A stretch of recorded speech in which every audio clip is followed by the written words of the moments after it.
It has been an absolutely awesome tournament. Yesterday we saw plenty of drama as well. We've already lost one of our first 4 hitmen, Chris Melling falling by the wayside yesterday. Shane Thompson has taken on his bounty money, courtesy of our friends at Be More. Now, we do have an important decision to make. Before we do that, let's show you who is left in the competition. This is all the remaining players who have survived from day number 1.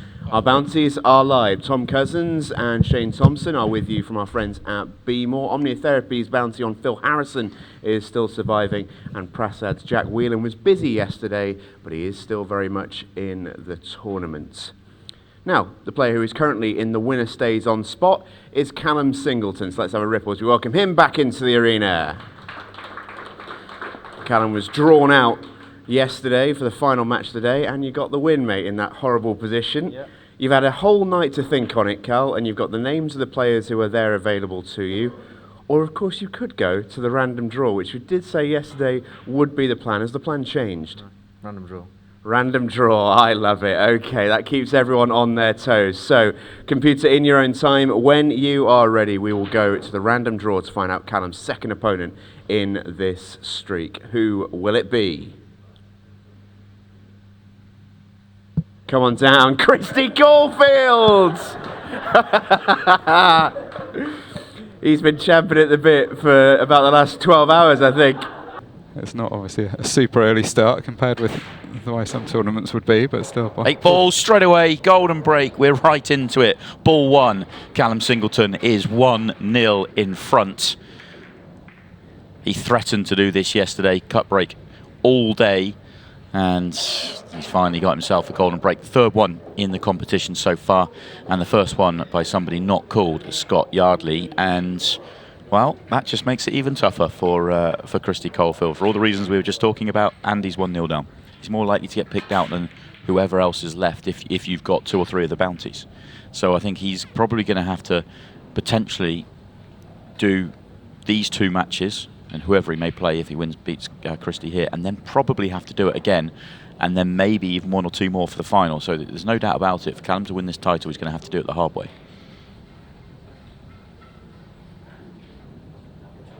He's also going to have to get through Christy. He looks pretty purposeful from what we've seen from that first frame. Yeah, and that's a really big challenge. He's been playing great this year, Christy Coffield.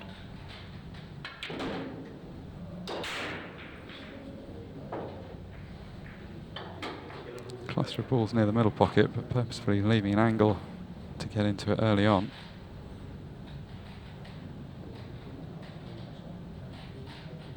I think it's a very different experience playing him at 11 o'clock this morning than it would have been at 11 o'clock last night, which was what a few people were calling for. I don't know, though. I just think he's that sort of player. He's very inspirational. I wouldn't have wanted to go down that road, put it that way. Well, he's played some great shots already this morning. Still got a bit more to do in this frame, but it's in pretty good position. He has actually got an angle, I think, to come down. He's looking at potentially cannoning into those 2 reds. If he hasn't quite got the angle to hold high for the yellow at the bottom of the table.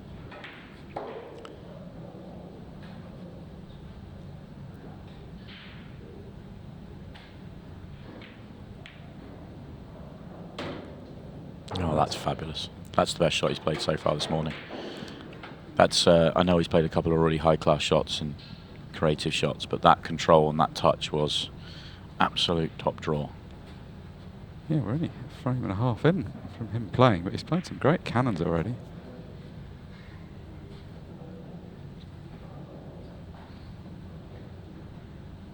It's been a very complete game. It's not like he's just taking out easy finishes here. The first one required a bit of work, and this one has definitely required a bit of artistry to open the balls up. Still needs that 1 good shot just to land on the 8 ball. And that's not it. Might have to go into the 8 ball now, or the red below the 8 ball. Half ball on the red would be lovely. Or maybe not quite half ball, maybe quarter ball. I was thinking if he got that thinner contact, it might come on and off the top cushion, but the half ball actually sends it too wide.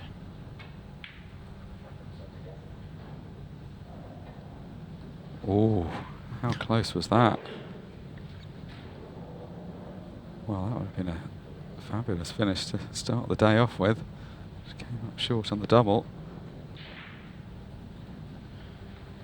Tough though for Callum. He's going to have to play a couple of really good positional shots, and question even if he's got an opening pot on, can he pot the bottom red of the table? If not, there's nothing on for him. And with the 8 ball over the pocket, you will not want to play safe. No, it's not even an easy safety even if he wanted it. Well, he could pot that one. He could pot that one, so this is going to come down to one really good positional shot. Oh, and he's a touch short here as well. Yeah, he's not going to have perfect control. Not a complete formality of a pot even.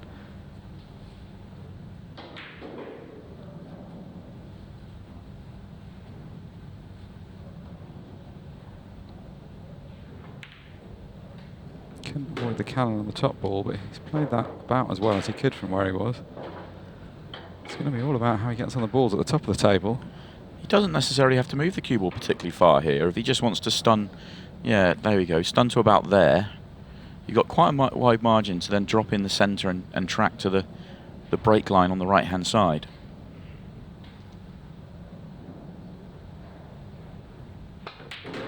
And decides to move it a lot further. The problem with that is leaving the angle you need, and that is nowhere near. Yeah, must have felt he had too much angle to play the shot you described, because screwing twice across the table, it's going to be much harder to judge that. He's now going to have to go the long way round.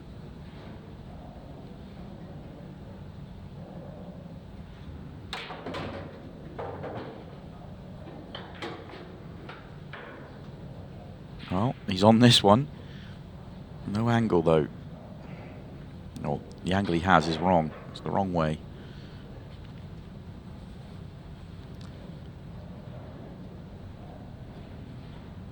Very hard to see a route to getting position on the 2 balls that are to the right of the cue ball for a straight pot. Is he just going to have to settle for a double, or is he going for something extravagant?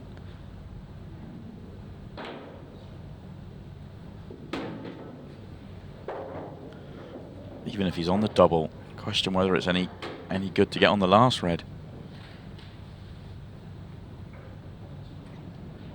If the 8 ball wasn't hanging right over the pocket, this would be quite an easy place to play a tight snooker, but I'm not sure that would be any good to him, so he's going to have to go for the attacking option.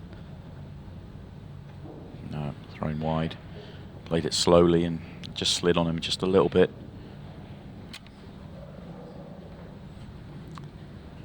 Use of 8 balls for Christy. He'd be disappointed he didn't get it the first time round, but actually it's not the worst thing sometimes when your opponent chases a finish and misses it.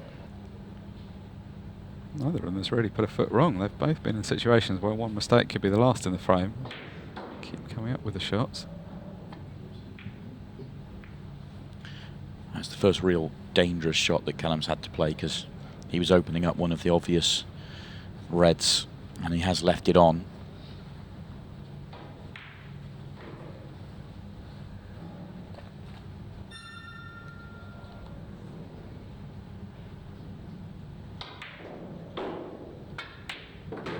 And that's a very good pot. Having been involved in that safety exchange, to come out with that shot was excellent.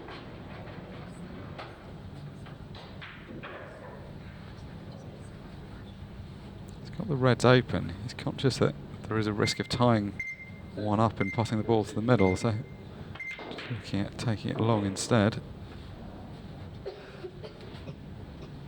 Bit rushed in the end as well. Obviously first shot he's played at the 15 seconds a shot.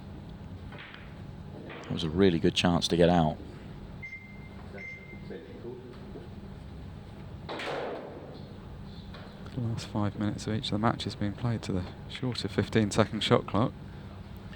Oh, Callum really needed to get that loss of turn. If he gets the loss of turn, he takes control of the frame. Wasn't easy. He couldn't just play into the red. He had to hit cushion first into the red to be able to pot it, or guarantee potting it. Just misses it. So there's a chance that Christy's worked hard for.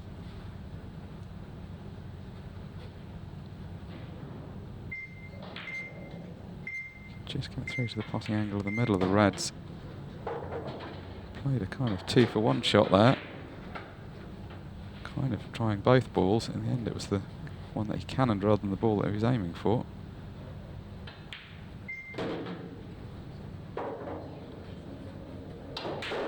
different style of frame from the first ones.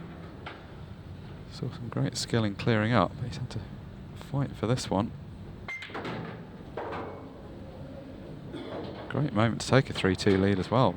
The clock is now ticking right down.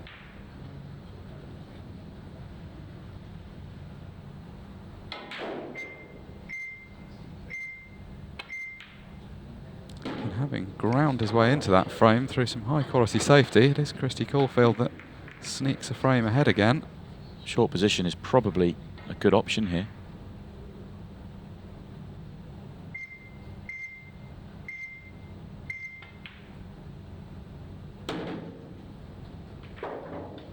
Brilliant. Couldn't have played that any better. That's absolutely perfect. He's also getting to a position where he doesn't necessarily need to complete the clearance. He's managed to pot enough balls that time is starting to become a factor. What's he got? Just under the minute. If he misses this, you feel like Callum's definitely got a chance to counter, though. And this is the missable shot in the frame.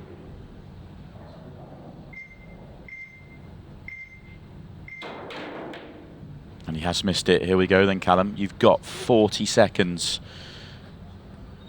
This is very much on. We will go to a 6 red if he gets these, in all likelihood. There'll be one more break if he could clear up quickly enough, but that's the match over. That first shot was a poor one from Callum. If he just gets across past that red that he cannoned, he'll get out, he'll deal with the ones at the bottom quickly, and then the one he played there, it was his last ball for the 8 ball. So, relatively decent chance considering the situation of the match. And he has conceded defeat. He'll be disappointed. That was a really good chance to get us to a 6 red shootout there. The first question I'm going to ask you, you have options. You can either go to a random draw or you can pick a player out. What would you like to do? Pick someone out. Well, there's your players, mate. Take a look. That's the list of names right there. Carl Morris. Carl Morris. Let's go. Carl Morris. Carl Morris, all right. That'll do, mate. Where are you, Carl? Come on down. He's hiding away, I think. Christy's obviously well aware of that. He knows what he's getting when he makes this pick. But for all the gamesmanship, Carl Morris is a good player, former world champion. It's not going to be an easy draw.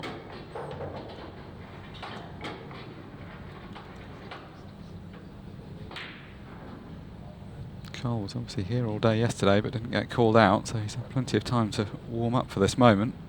Well, he may have been here all day yesterday. I'm not sure we saw him.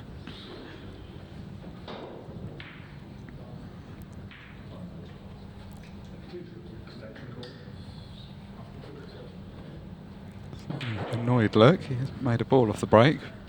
Does have that kind of demeanour around the table though. He can look frustrated regardless of how good the position is.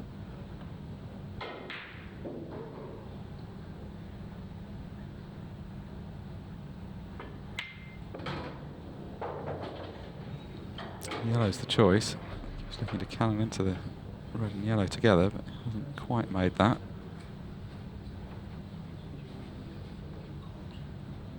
Could have root into it though, off this one if you want.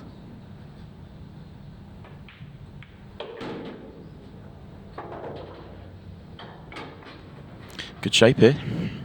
Get going to a very quick start, which you feel like he needs to do. Christy's up and running, playing well. Yeah, Christy's got a lot of positives to take from that first match. It's actually just a good quality performance all round. I think we're going to see a lot of that today. You watch somebody play a few frames and you think, well, they're a favourite for the tournament, but we're going to see a lot of people in that category. It's a tournament that's going to move pretty quickly as we go through the day.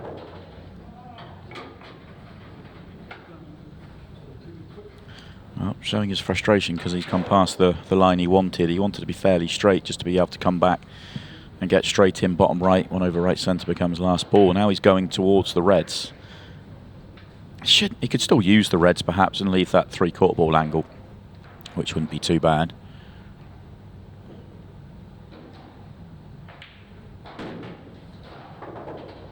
Or float the gap. Played beautifully. Not as easy a gap to find as he made it look, but judged that pretty well.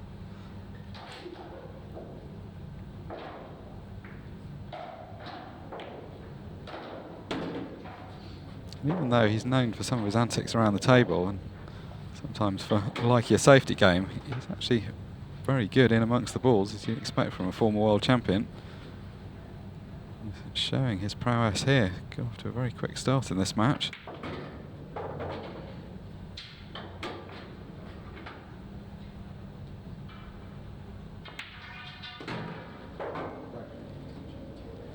Yeah, very good start that from Carl Morris.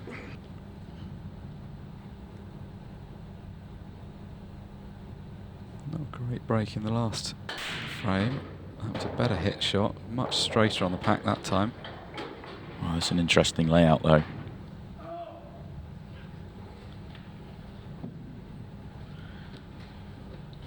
Possibly has a 3-ball plant on the red, 8-ball red, but that doesn't really help you because you feel like the red would stick on it, therefore kind of rules out reds. Doesn't really have a good opener on yellows.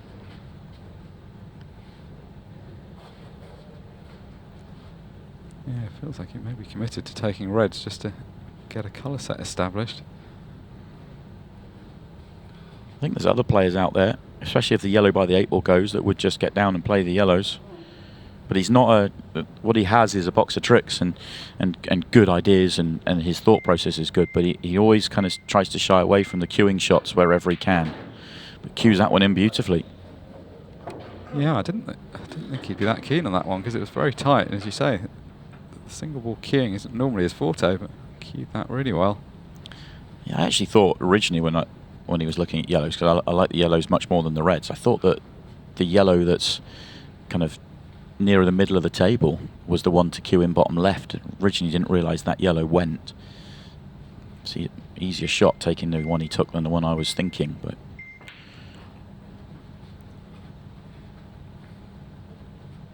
well, that's interesting because he's still left that potential 3-ball plant, but now the red doesn't stick in the yellow. It's a slightly loose shot from Carl. Yeah, if you were going to play the safety shot, which wouldn't have been everyone's choice of shot there, you needed to get it tighter than that.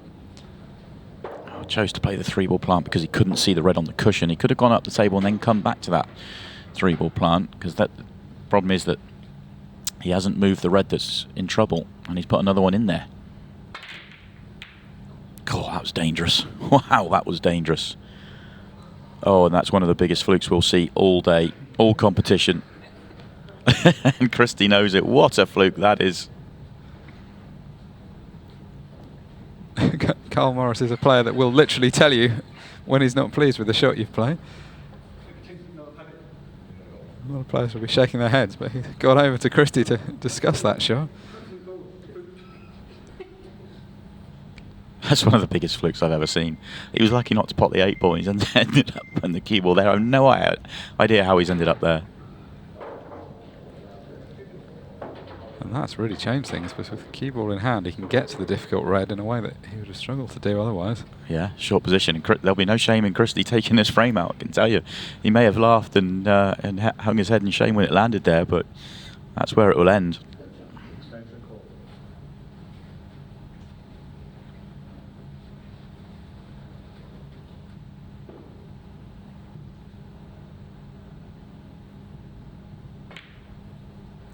That's where ball in hand is massive. That would have been such a difficult ball to get prime position on if you couldn't position the cue ball yourself. Able to take both the difficult balls at this end of the table. That shot there, though, the fluke snooker, could be match defining. It really could, because Christy's massive second favourite from where he'd put himself into. Yeah, he's tried to pull out a miracle shot, but that wasn't likely, and he's missed it by a mile. He's huge second favourite. The cue ball finishes anywhere on the table where Carl can see a yellow. He's going to go 3-2 up, and he's going to find himself 3-2 down, and Christy's going to have the break. And the way Christy's broken so far, he's going to have first opportunity to close out this match.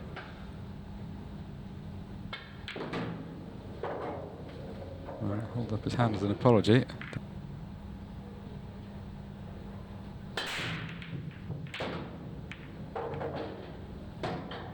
What a break. What a fabulous break. This break has really been something today. It's got so much power into it.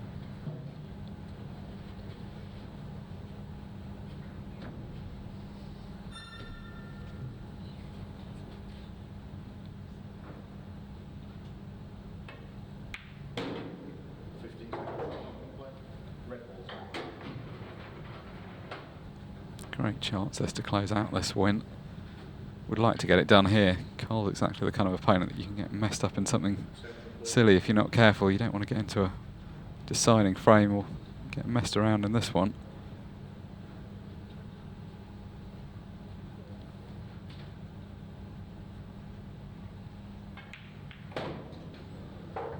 If he does go on to complete this clearance, I think we're going to be entertained to see who he's going to pick next, because he clearly had this idea in mind. Feels like probably more so than anybody we've had in this position so far, he could call out a bounty.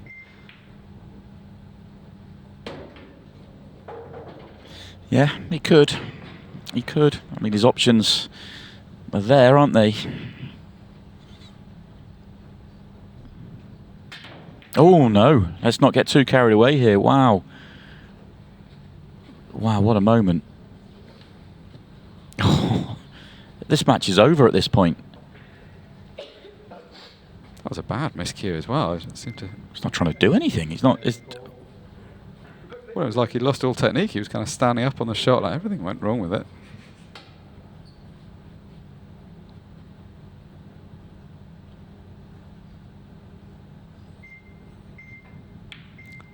Had no guarantee of where anything was going to finish after that. Obviously, as it happens, he's left Cole nicely in.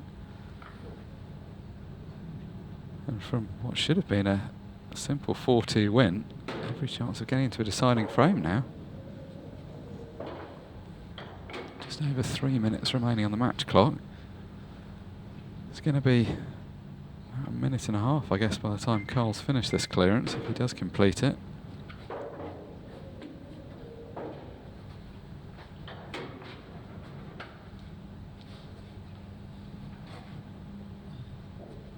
And it's going to be Cole's break if we do go to a deciding frame.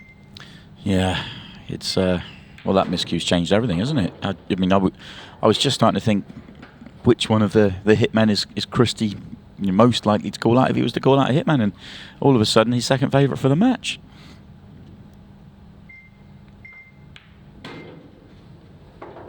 Miscuing's a horrible way to lose frames as well. It sort of damages your confidence. You're sort of worried you're going to miscue again on another shot. It just sort of gets into your head. You can see you can just about get through to the 8-ball.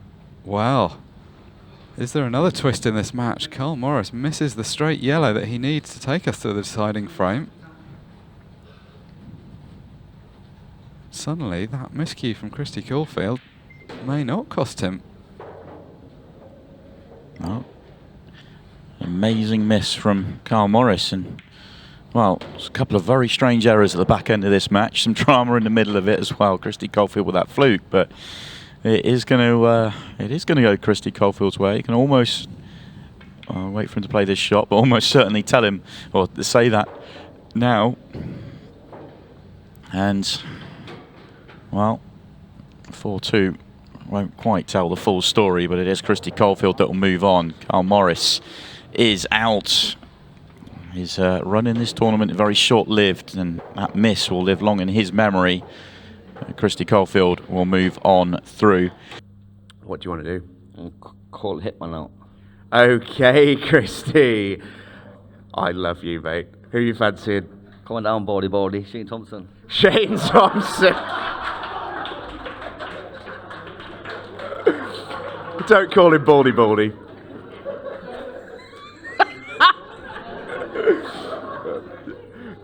I can't believe you shaking his hand after that. It's a banner. It's a banner. Hello, Shane. How are you feeling to be in? Yeah, he's right. He's not getting that seat though. That's what we like. Okay, Shane Thompson against Christy Coffield is next, and it is a hitman match in the last man standing. Welcome back, everybody. We are ready to go. Christy Coffield has called out a hitman, Shane Thompson, who came into the tournament not as a hitman, but thanks to Jack Wheelen, after beating Chris Melling, he has put the Be More bounty on Shane Thompson's head, meaning that Shane Thompson was one of the hitmen that Christy could call out. And I guess, Mark, that's bad news for Shane, really, because without that series of events, without Jack beating Chris and Jack putting it on Shane's head, he wouldn't have been up for grabs there. Yeah, I mean, I guess Shane's got to take the positive. It's sort of flattering to have the bounty put on you. But yeah, I mean, he was in that category of players that were just outside the bounties. Like, if the rankings had been a couple of spots different, he'd have been a bounty by default.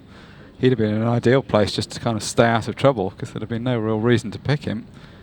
Now he's got that bounty on the head.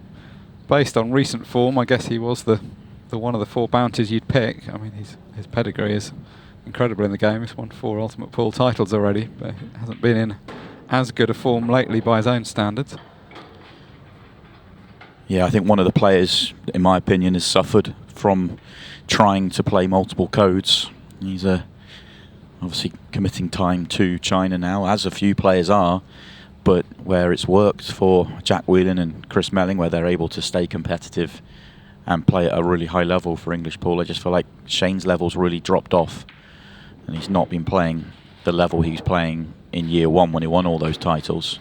Don't get me wrong, he's still playing a fabulous level, but it's not consistently enough to win titles over the last 6 to 12 months or so. Dropped down to 20 in the provisional rankings, which is not a spot you'd have expected given where he was before.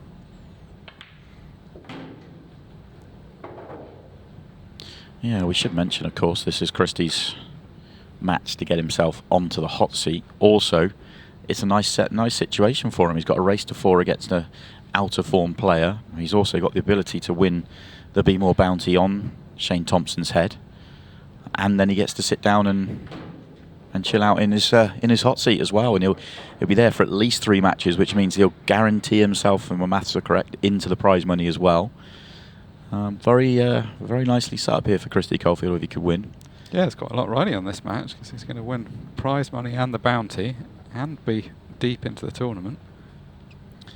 The other option, of course, is if he doesn't win the money, because it will be a random draw, he could get the bounty put onto his own head, which isn't ideal. It's not terrible either, but you then are a real chance for anybody else that gets themselves to the 2 win mark to be picked out, because you kind of got a known quantity over your kind of Tom Cousins, Phil Harrison or Jack Wheelen, potentially, rather than a random draw. So, but that's all for if he wins, but he's off to a great start here if he can just dribble this 8 ball in. Looks tight. Got to just make sure he misses the red here. He might get away with just brushing the cushion, but he won't get away with brushing the red.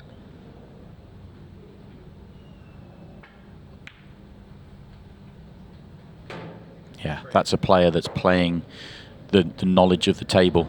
You know, we talk a lot about the pockets can play fairly generous, especially with a brand new cloth on, which we have.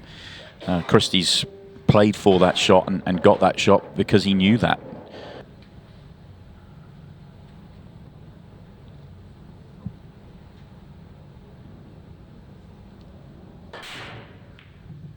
Kind of pop that break. Not a huge amount of power. Oh, we go golden break. Oh dear, Shane Thompson just like that. And he turns around and gives it to Christy as well. I was about to make the point. He didn't really hit that with huge power, just real good pop on it, and wow, just like that, it's 1-1. Oh, what a poetic moment for him when he's got called out by name to play this match. What a perfect way to start it. It's one of those cue actions that probably does need quite a lot of work if you're not playing super regularly, and maybe if you are switching codes, as you say, to Chinese 8 ball, maybe that just you lose a couple of percent. He's got a game that's built on brilliant patterns and a fabulous touch. You know, when Shane's on it, he's not doing anything. He's just floating around the table. Just really a joy to watch, really. But he's not quite been on it of late. That's the problem. Level's just dropped, and just dropping is enough to go through a bad run. Margins are so tight at the top, you really don't have to drop by very much. You could watch him play and say he still looks every bit as good, but just 1 or 2% difference against these top players can be all it takes sometimes. Got a pretty good pattern here. The yellow to the left of the red on the left-hand cushion can just about be accessed, so all the balls do have a pocket.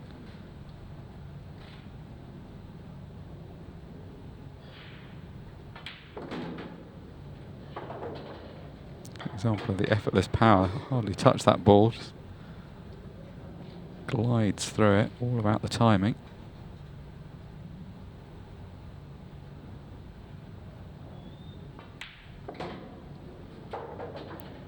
Well, there we go. We talk about his touch and his control and how he's not really been on it this year, and prime example straight away. Well, it's an example of a cannon you didn't have to play. It's only because he's normally so good with that kind of touch that he felt a full ball cannon there would guarantee the position. Just slipping slightly off the side was a bad error as it happened. Nowhere near with the recovery. Andy pops open the red and leaves Christy on it. That's about as bad an outcome. The only saving grace, and it's a small one, is that the red to bottom right is now blocked off. But there are other ways to deal with that red. Christy looking very closely. Maybe that red doesn't go to bottom right, but it certainly goes bottom left now, so we might have to go up the table first.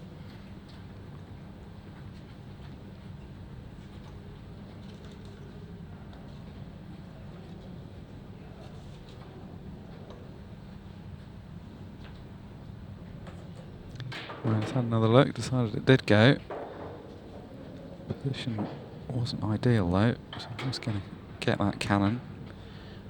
So it's probably more the angle he had than whether it was tight to go then in the end. A bit of both, but yeah, it's not ideal, but at least he could see that ball.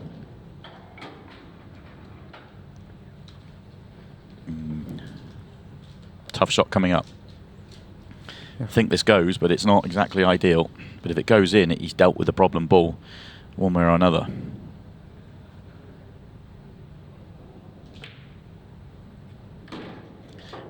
Not quite as high profile as the fluke he had against Carl Morris, but that was another huge touch for him there to land like that.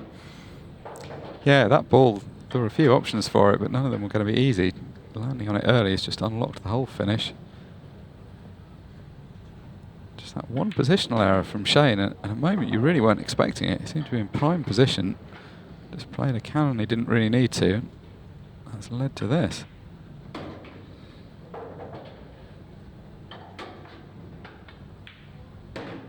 Two, 5:42 left to play.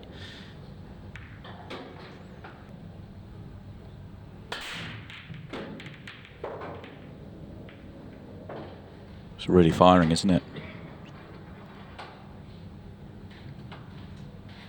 Two reds nearest the top right, not set as a plant. Otherwise reds would be just a routine run out. So he does need to just deal with that or go yellows. Yellows it is.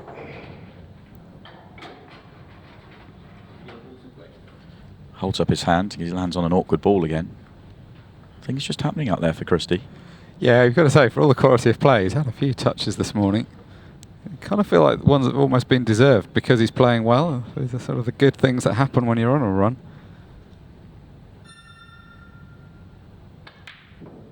He's also taken all of it with a smile, whether it's been good things or bad things that have happened. He's played with a smile on his face.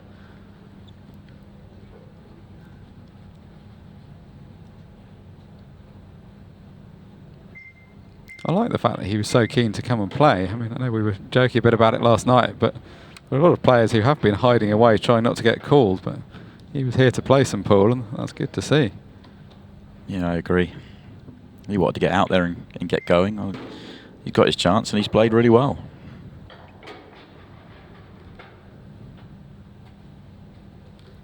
Looks like he's a little off here, but he wants to play the yellow off the red, and I don't know if he's thinking about red into 8 ball just to pop it better. No, he played it slowly, but the problem with that is he's made the 8 ball horrible now. Strange pace he played that shot at, and I understand why he wanted to play it that way around, but maybe he was trying to get a little bit fuller on it so he could play it pacier. Ended up being neither one thing nor the other. It wasn't gentle enough to keep it short of the 8 ball, but wasn't hard enough to move it.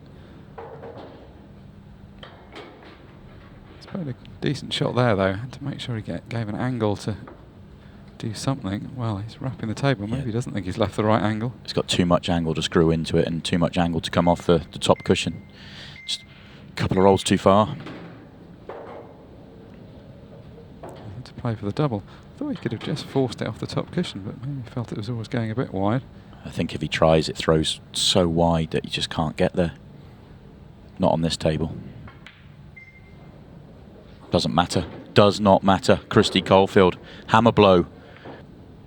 Shane going to the cut break here. And a good one. A very good one. But the 8-ball. Yellows look great. 8-ball doesn't. Can make a case for the reds, but not a particularly strong one. So yellows it should be, and is. But how's he dealing with the 8-ball? Obviously yellow right centre and break it out is probably the most obvious.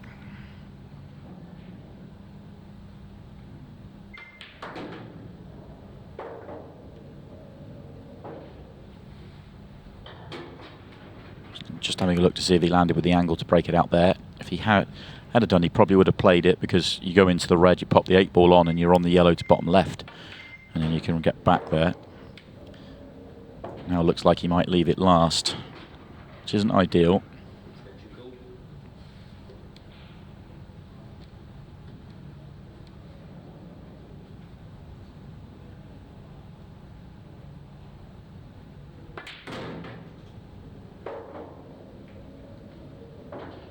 Well, he hasn't come past those reds, so he's going to have to take the ball to the middle now. He's got himself into a bit of trouble, because he's got to find a way to not only open the 8-ball up, but also get position on the last yellow. So couldn't risk going into the red and 8-ball there. Had to play the positional shot. Looks like it's going to have to be the double.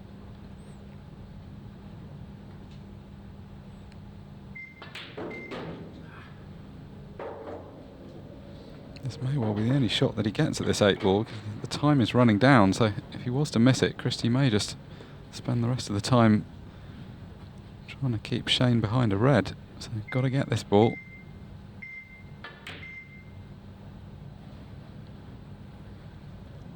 And that could be that for Shane Thompson. He has a quick look just to see, as he left a pot on here, will he get one more chance to maybe have a magical shot at this 8-ball. Christy doesn't have an open pot on, but easy enough safety. A minute left to play. Really wants to make it a good one. Doesn't want to give Shane sight at the 8-ball.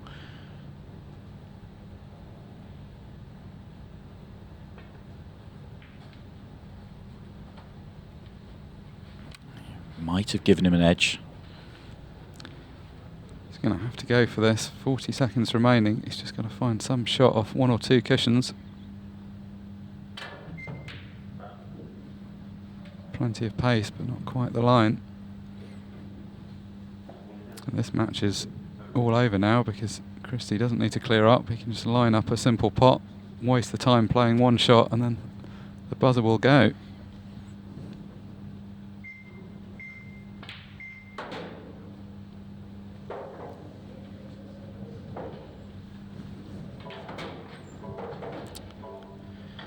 So Christy Coffield is going to win this match. He has a chance to win the Be More bounty that is on Shane Thompson's head, thanks to Jack Wheelen giving him Chris Melling's bounty, and potential cash reward for that. Obviously, he may end up with a bounty on his own head. We'll find out. That will be the first draw that we will have. Now then, we need to get your prize, and you are in a good spot because the extra life isn't in play. So the worst that can happen for you now is you get 500 quid on your own head, or of course, you can win the 500 quid. Yeah. Yeah, this could be about to get very good for you, mate. Good to see you keeping track. I love the idea that you've called out a hitman without knowing you can actually win money off him. You've just called him out. Unlucky, Shane. Okay. Let's find out what Christy's prize is going to be. Remember, he can either win an instant 500 quid, or he can have the bounty placed upon him. Let's find out what your fate is, Christy. We know the answer already, he says. Oh, hey!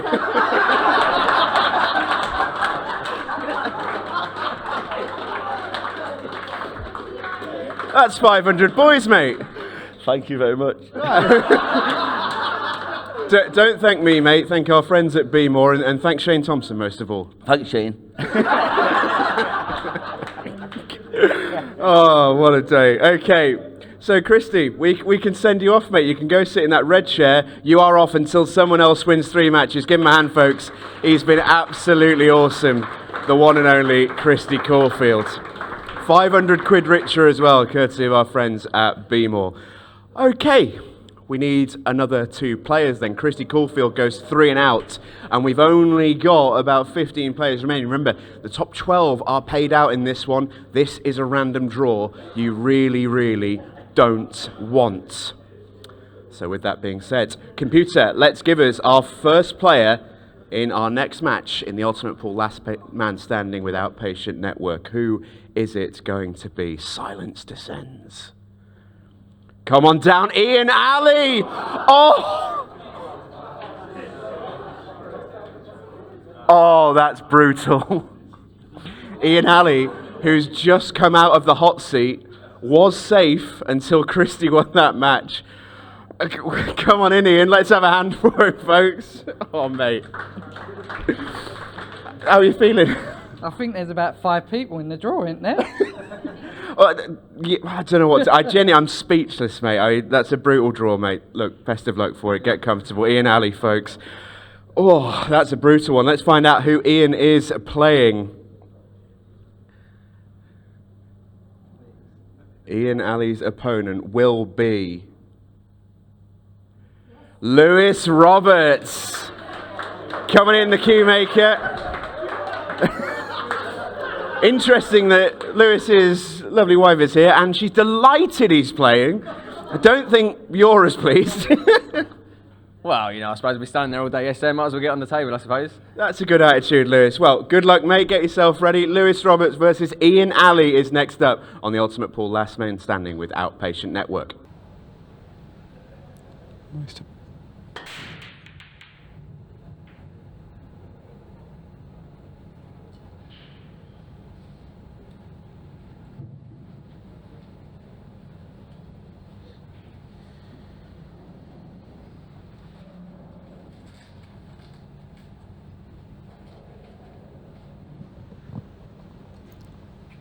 A lot of Ian Alley's success yesterday was built around the quality of his break, and he had 6 balls off 1 break. Wasn't actually the best layout as it happened, as it often isn't when you pot so many.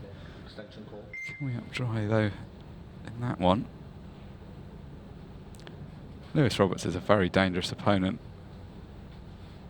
Very good snooker player, very solid fundamental technique, good knowledge of the game.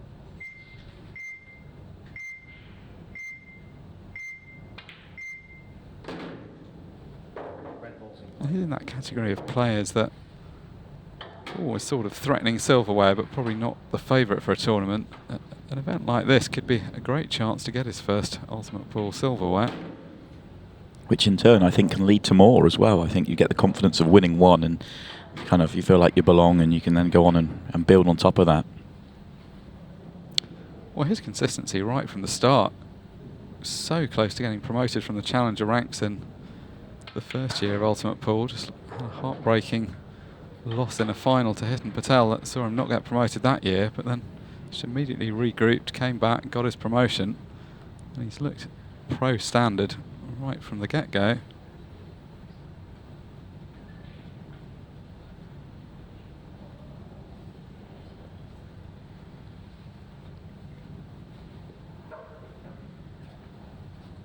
As we've seen throughout the weekend, the second frames of matches is so important. The difference between 2-0 and 1-all really sets the tone for the rest of the game.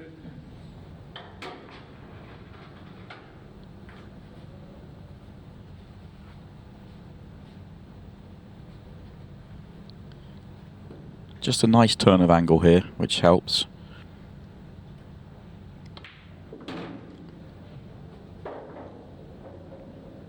Needs a good angle on the last red though. The wall of yellows make it tricky.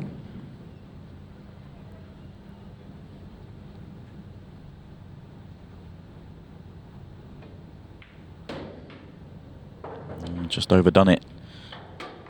One of those situations where it's not overhit, more you can pick the pocket and kind of control the pace that way. Yeah, I'd be frustrated with that, because having that connecting ball over the middle pocket was the ideal way to get position. As you say there, you just catch it slightly too thin and it dramatically changes the position.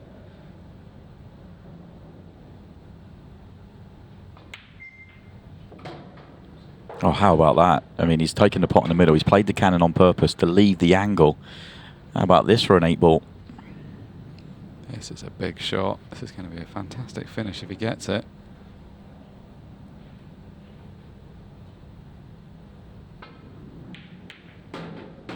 Absolutely incredible finish, really, from Lewis.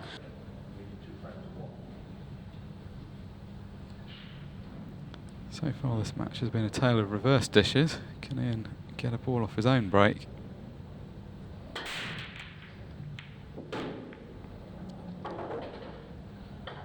Can, and he'll be very pleased.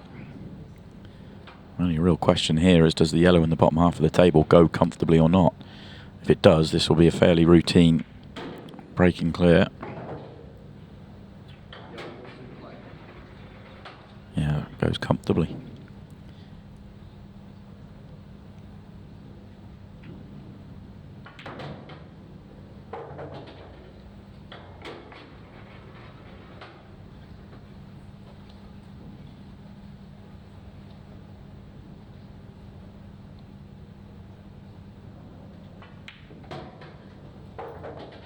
This is where he's going to be dangerous if he starts breaking like he was yesterday. Ball's just flying in all over the place, leaving himself lots of good first visit chances. He's obviously going to be annoyed that he's back out here because that was a very tough draw, but at least he can draw plenty of confidence from the way yesterday went. I also think, though, he's, if you're going to have, such an unlucky kind of time to get redrawn, he deserves to get, not be drawn until he's back into the money a little bit later on. Of course, he deserves that. But, in terms of winning the tournament, put it that way round, 3 matches here gets him back on the hot seat. He's still got a couple of players he can look at in the draw that will be coming in low on confidence and cold. So his next match can absolutely be a pick, and he could, got a decision to make there, of course, but he can avoid some of the big names there.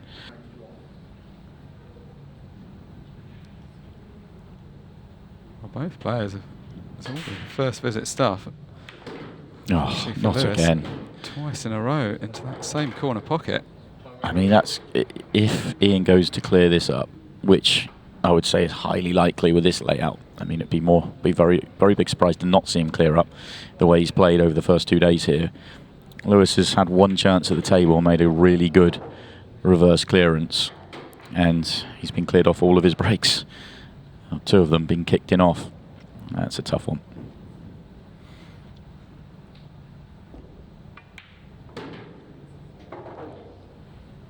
Well, I said it'd be a surprise to not see Ian clear up. That's probably the worst shot he's played in all of his matches so far. He's still okay if this go, half a pocket. How tight was that? He was lucky that ball did go though, because that wasn't the intended positional shot. It's turned out fine though. This reroute shouldn't cause him any trouble. Yeah, just about over the line here. Just 3 balls away from step 1 of the 3 required to get back to the hot seat, which Christy Coffield is currently enjoying.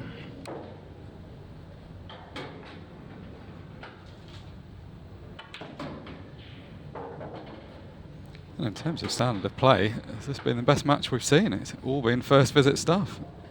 Lewis Roberts has done nothing wrong bar 2 in-offs. Ian Alley has just dished 4 in a row. Yeah, tough one from Lewis's perspective, but another brilliant performance from Ian. He played like this yesterday. You get the choice of what you do. You can see the list of players if you want. What do you want to do?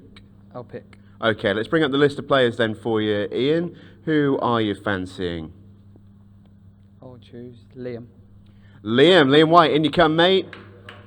In comes the Danger Mouse. Even though I think he probably would have known that that moment was coming fairly soon. God, how big is that break to be dry? Oh, that can't be dry. Just horrible. Yeah, it's hard to critique what went wrong with that. Plenty of power, good contact with the pack. Good control as well. It was the balls that were knocking it a little bit towards the top corner. It really was huge. He struck that as well as he can. And it's a decent layout here. I think the red's got to be the choice. It's just that one red man at the top of the table. The rest are all fine.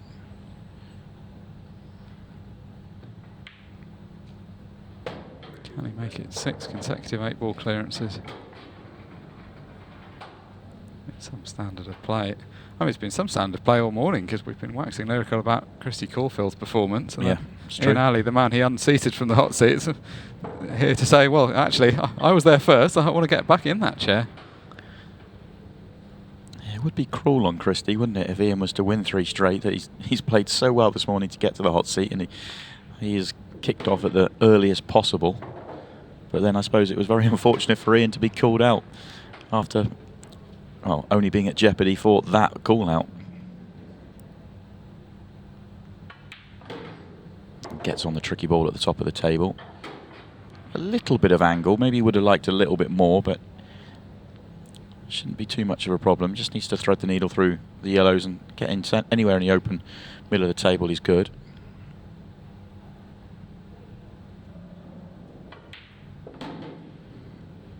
Yeah, accepted what he had. Just was get the gap. Don't try and get down the table. Get the gap. Work it out from there. Yeah, it comes back to what we were saying earlier. He's not a guy that overcomplicates the game for the sake of it. It's just make sure he leaves himself a shot. Such a good cueist as well. A shot like that, always fancied getting good position.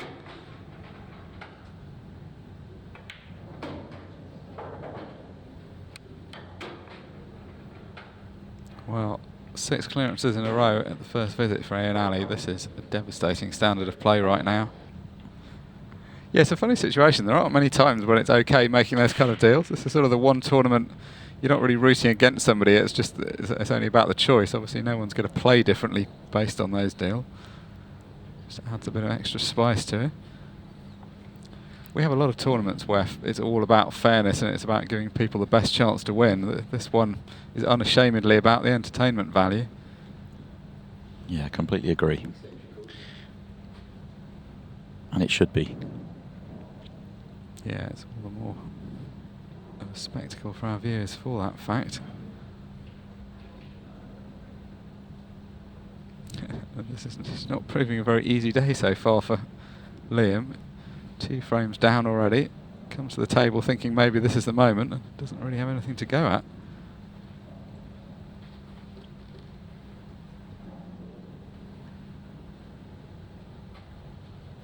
It's tough, isn't it? Just all you want is a chance to get into the match. You kind of watch your opponent break dry and you think, right, come on then. Let's go back to back here and make it 2-2 and nothing to even remotely go at. It's maybe less of an issue if it's yesterday morning, if you get punted out early on without having a shot first thing Saturday. But Liam White watched the whole of the play yesterday. He's been around for all the games this morning. You feel like you're quite invested in the tournament by that point. I was going to say, does Ian just go for the clearance here? I mean, he's been so attacking so far. He's obviously got the big problem at the bottom of the table.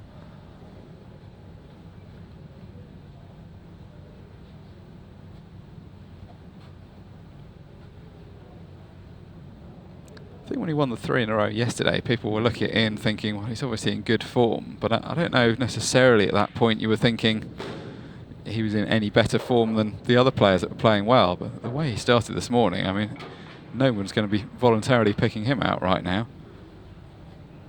I just think he's a really interesting player in terms of his money match record compared to his sort of professional tournament record. I kind of aren't aligned, if you like. Not that he's got a terrible tournament record. It's just, you know, he's not one of the players that jumps off the page that you think, yeah, he's probably a potential winner. He obviously hasn't won with Ultimate Pool yet.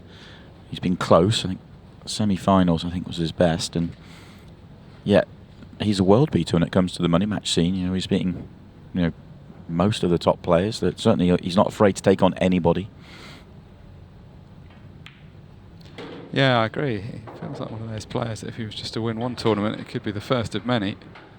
That run where he had to the semi-finals of a Pro Series event a few weekends back in, a few Pro Series weekends back in Blackpool, he looked really good, and you felt like maybe that was the start. Didn't quite get over the line on that occasion. So chance in open play for Liam, but not quite as easy a one as he's probably looking for at this stage.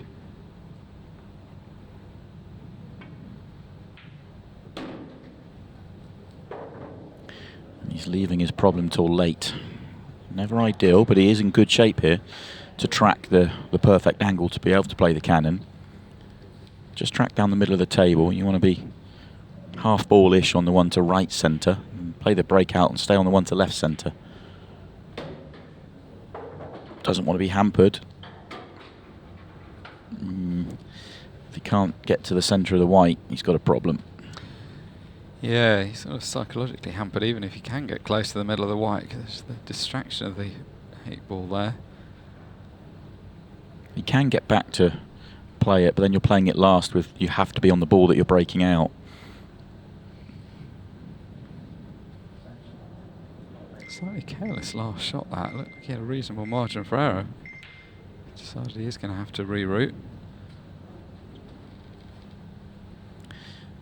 He misses the one to the corner, and Ian immediately comes to see whether the plant's available. From the camera angles that we have, it looks like it is.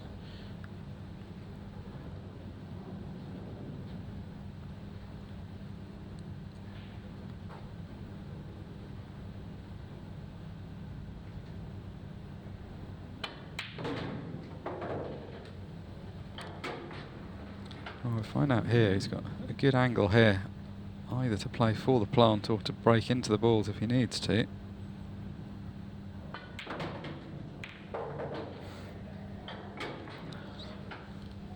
Yeah, not quite the cannon he was looking for. He's still got control of the frame though. Oh, he played a push shot there. Yeah, he had control of the frame. He hasn't anymore. Gets a good snooker there. He is still in control. That's a poor one from Ian. Yeah, what a massive difference that is. It's going to be a hard way back into the frame for Liam if he didn't have that foul. Suddenly he's gifted almost the frame on a plate. He's got to play one more shot here just to avoid the middle pocket. Yeah, that was one of those when, oh, doesn't want to pop the yellow. Oh no, Liam. Put yourself bang under pressure. It's a shot that if he was 2-0 up in the match you'd fancy him for, but 2-0 down, there's some pressure on this. Really good. Really good from Liam White, and yeah, what a huge difference that made. Try and figure out that key to just make that next step and become a serious contender for titles.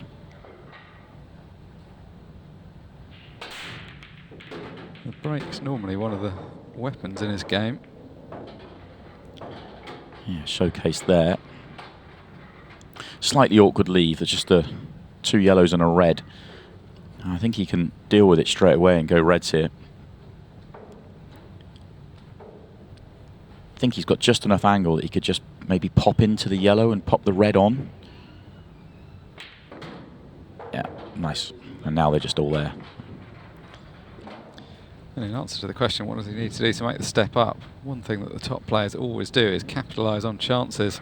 When their opponents let them to the table for one frame, they make it hurt by sequencing 1 or 2 together. That's what he needs to do. He's got a good chance to get it back to 2-all, which is not a scoreline that looked remotely likely a few shots ago.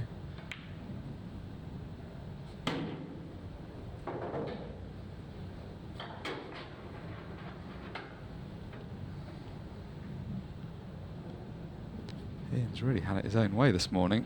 Lewis didn't do a great deal wrong, but Ian just blew him away. This could be the first time he'll be under any pressure. But as we say that, what has Liam done here? That's a loose one. That really is a loose one. Oh, he's still got the potting angle. He's got to work hard here with the cue ball. No, cued that well, nipped it well. Thought he had to trace more angle when he was going towards the 8-ball or underneath the 8-ball. Played that really well and back in good shape.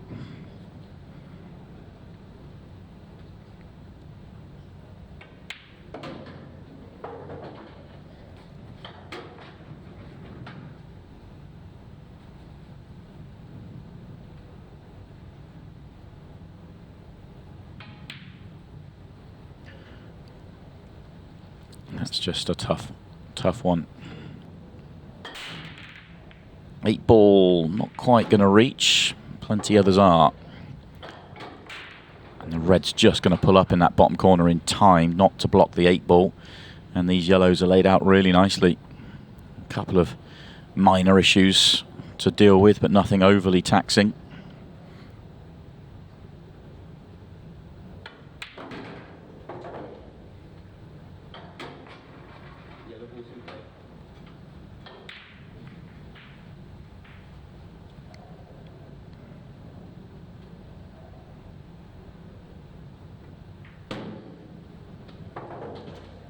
Good opportunity here to get back to the winning ways of first visit clearances.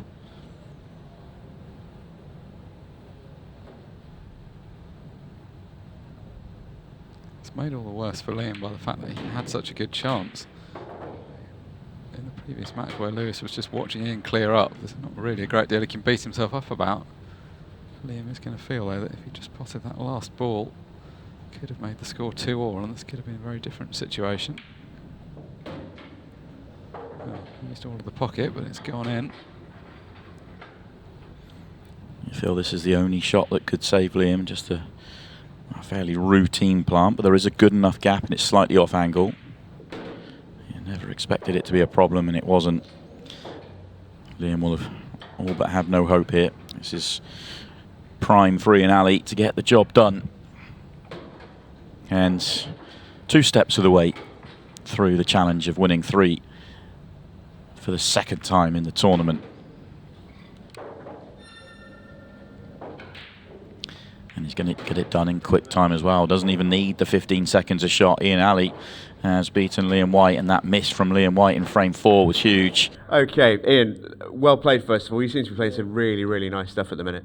Yeah, I feel really comfortable out here on the table. So yeah. Have you decided what you're going to do next? Yeah. All right then, let's not keep us waiting any longer. You've got 2 options. You can either call out any of the hitmen remaining in the competition. A reminder, that is Jack Wheelen, Phil Harrison and Tom Cousins. Or you can go to a random draw. What would you like? Go random. We're going to the random draw. The odds are shrinking, lads. There's not many players left in now. Everyone feels very, very live. Computer, when you're ready, let's give Ian Alley his 3rd opponent in a row. Come on down, John McAllister. 2 titles, and that is what Ian Alley needs to go through to make it to the hot seat. Mark Shepherd and Simon Webb still with you. We thought he'd go to the random draw, Mark. He has, but for my money, that is, other than drawing Tom Cousins, the worst draw he could have got in current form. Yeah, I agree with you. It's the worst draw in terms of John being in great form, and it's also the one that has no real upside, because if he gets one of the bounties, if he beats them, he gets the bounty, whereas John has no money on his head. It's just a difficult draw. Yeah, agreed. And, but the problem, I think the problem that John has is that Ian's playing so well, and John sometimes can be a slightly slow starter in tournaments. It obviously goes without saying for a lot of players, I think, that you're more likely to get them in round 1 than you are in the deeper into the tournament you go. But I think that's kind of very much true with John. Sometimes he can be a little bit slow on the start, and that's what Ian would like to see, but I guess he won't care if he gets 4 chances the way he's playing. That will probably be enough. Yeah, I mean, some of what we said before, like, he really has been the standout player so far. He's won more matches than anybody else, and he's done it in quite a considerable style. I mean, it's just been clearance after clearance this morning. He's had something like 7 first visit clearances already in the first 2 matches. It's a tough standard, whoever you're playing. He's got quite a nice angle on this one because he's going away from the 8 ball. You kind of think it's awkward, but there's so much space. I think he's got enough angle that he can just go away and come back down. And come back down in line. Yeah, it was a touch straighter than I thought, actually. He had to really force it to create the angle, but he's done a good job of it, but this still needs to be cued in. Yeah, this is a sign of how well he's playing. It's very easy to flick these away from the cushion, get kind of in behind them.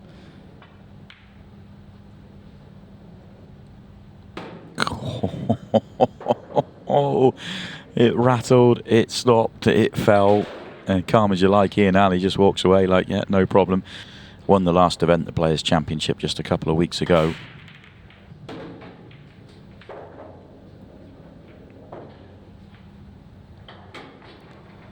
Well, will this act as a warning shot for Ian that he's played so poorly that it'll jolt him into action, or is this going to be the unravelling of what's looked a fairly perfect performance so far this morning?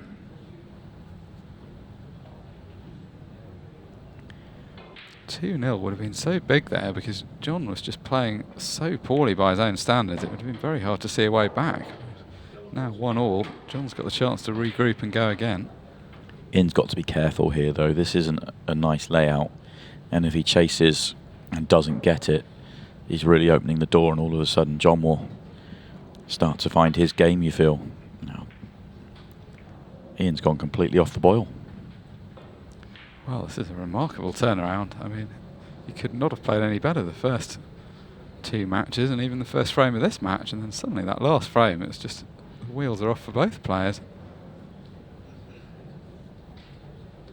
This is what the situational pressure can do, though. The fact that this is only a race to 4, and the fact that they're in the money isn't really going to be much of a consolation for either of them. Neither of them have come here to get 12th place. They're both just seeing this as a good chance to go deeper in this tournament as we approach the end of the first session of play.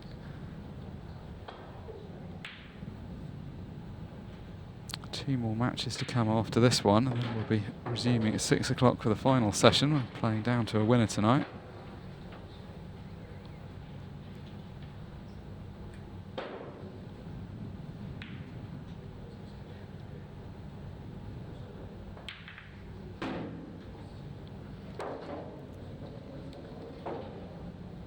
Red goes to bottom left. He wants to be straight enough to get on the one at the bottom of the table, and I'm not sure that he is.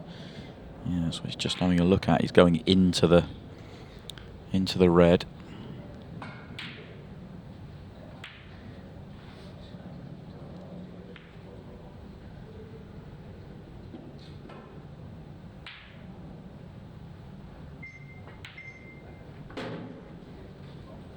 That's a well-judged shot there. Had to play with a lot of right-hand side to try and force that angle. It's a nice shot when it comes off that. It's one of the few times when playing with a lot of side on an otherwise straightish shot where you're not using a cushion can change the angle of the shot. It's a sort of unnatural one to judge, though.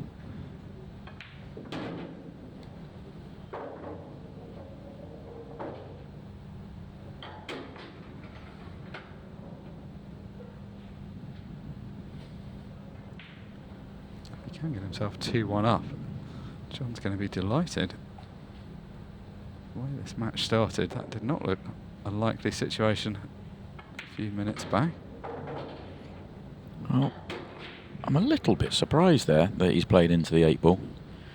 I felt he could just nip it, and he wasn't going to get up the table, but if he could have just sat next to the 8-ball there, the cue ball would have been about 3-4 turns more to the right-hand side, making it a fairly routine clip to the top left, and the 8-ball still went to the centre. Now he's going to have to play this very thin. The cue ball's going to be doing quite a bit of work here. This is a more difficult pot than it looks. It may look like it's hanging over the pocket, but it's actually quite thin.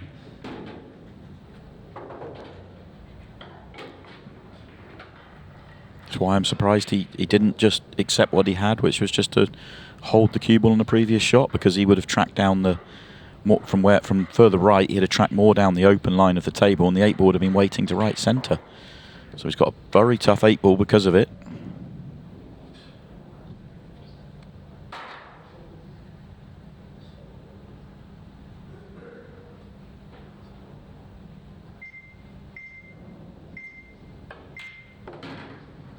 Hammers at home, though. He can't play again this session.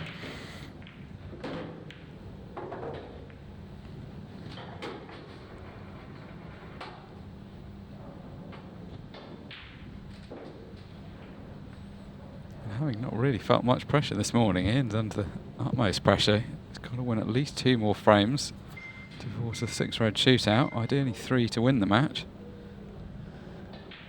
He's got time to win at least 2, but not if he's missing balls like that. It's very jarring how big a turnaround we've seen in Ian's level here. He was playing an amazing level of pool up until this match. Coming into it 20 frames to 5. Coming into this match he had won 5 matches in total, and he's just fallen off completely. such a harsh format, isn't it? He's done all the right stuff. He started this match with a break clearance as well, didn't he? Amazing how it's turned around.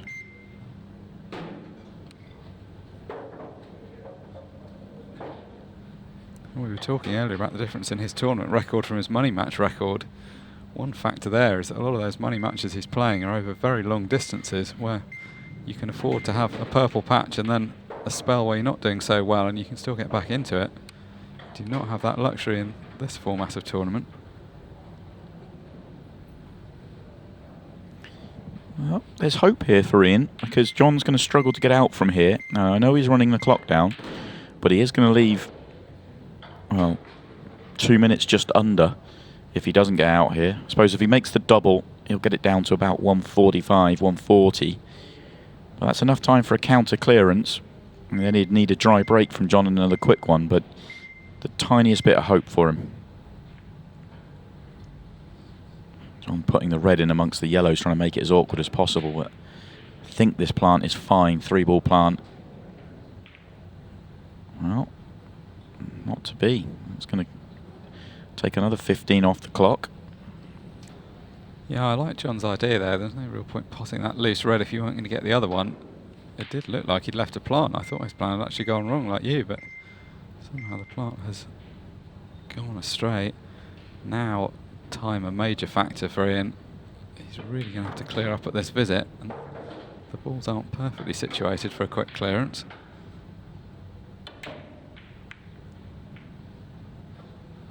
Well, He's had enough. He's had enough. He has realised he can't get out from there. John would have just been able to kill the clock, and well, I'm amazed really that the level that Ian Alley was playing at. Our 3 hitmen are still in play. Tom Cousins with Beemore, Prasad's Jack Wheelen, Omniotherapy's Phil Harrison. Christy Coffield is safe from a call-out or a draw. Everyone else is available. What do you want to do? I'm going to go random. Random draw for John McAllister. Okay. Those names in white are all in the hat. Who is it going to be?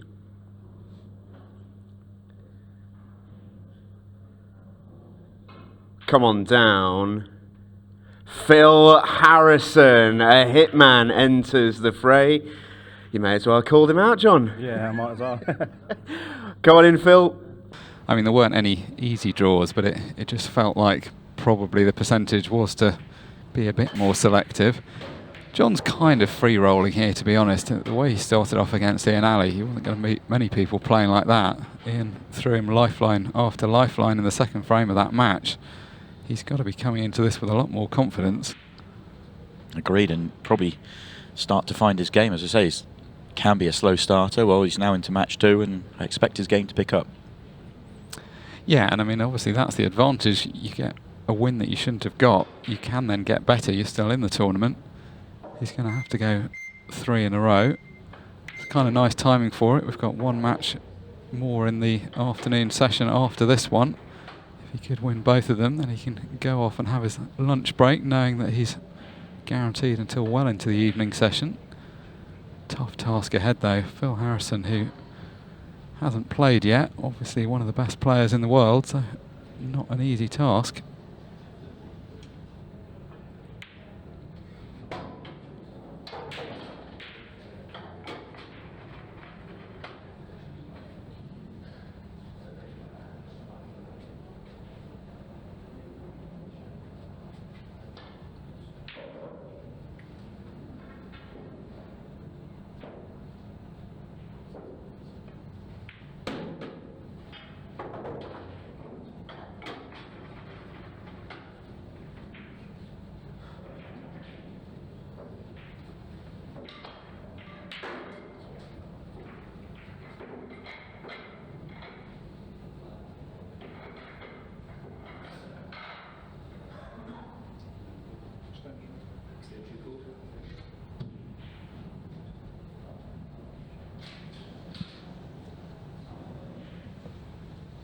Very confused looking John McAllister.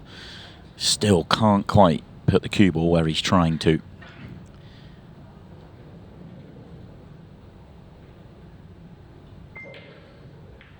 And And he's thrown in a wide for good measure as well. Not the best of starts. I'm really surprised. I thought he was going to just find a real rhythm here and hit the ground running and play the way he played in the Players' Championship.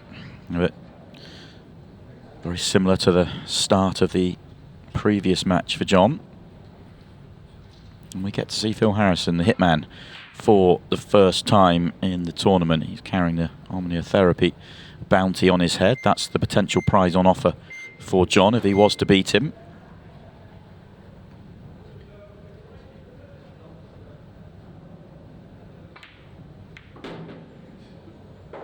Went to the random draw when he didn't have to, but actually getting a bounty does have some upsides. It means that they're playing for a bit of extra money. He'll ladder up a place if he wins, plus he'll take Phil Harrison's bounty, or at least he'll have a chance of taking it. It'll go to the draw to decide whether he wins it or the bounty is put on his head instead if he was to win. Right now though, John's still struggling a bit for form, which is going to give Phil Harrison that extra bit of confidence. In some ways this probably isn't a format that Phil's going to love. I mean, I think he probably prefers the more traditional tournament format. But we have seen in the history of Ultimate Pool he's put in some very good performances under clock pressure, even if he's not necessarily the player that you'd associate with being the quickest out there. I think he's understood and realised that he can't have as much of the antics as he's kind of notoriously known for. You know, where he's like a perfectionist out there, and a lot of his shaking of the head and getting frustrated is when he lands even the tiniest amount out of position, even if he is in good shape, and that all takes time away from the clock. He doesn't do that as much now. He will still shake his head and show his frustration, but he's reworking it out pretty quickly compared to how he used to go. He's also a player that loves playing pool, which may sound like an obvious point, but I think some of the top pros, you feel like if there's not an exciting tournament, they're just not going to bother playing in it, whereas Phil would play in any tournament for any prize money anywhere. So you know that he's always going to be up for the game.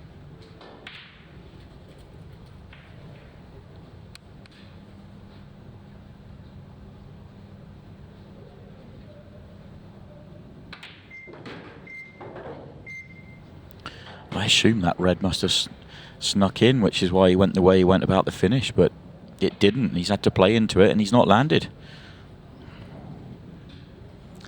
He's shaking his head. Can he clip this wafer thin and miss the corner pocket? It's so thin that the cue ball's not a danger, as in it's not a danger to going off. It'll be flying around the table at a million miles an hour. But no, I think it's too thin. That's why he's coming across the table.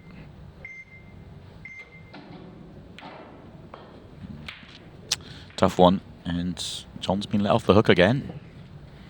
Ian Ali was letting him off the hook, and now it's Phil Harrison's turn. Sometimes it feels like it's your day, doesn't it? People just seem to give you chance after chance. Doesn't happen very often at this level.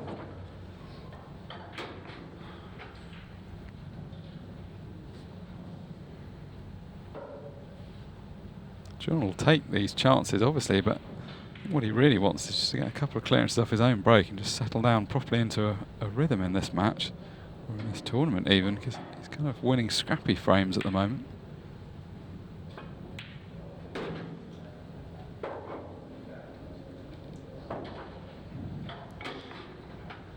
Still can't get hold of this cue ball. It's every time he's having to rework out and re-find his way.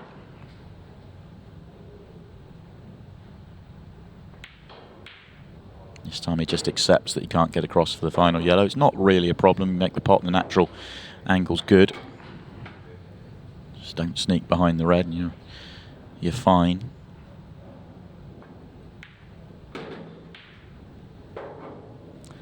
Made a good shot in the end. Where those 4 yellows, or 3 yellows and the black were situated though, that was such an easy clearance. Even then it felt a little bit more laboured than you might have expected.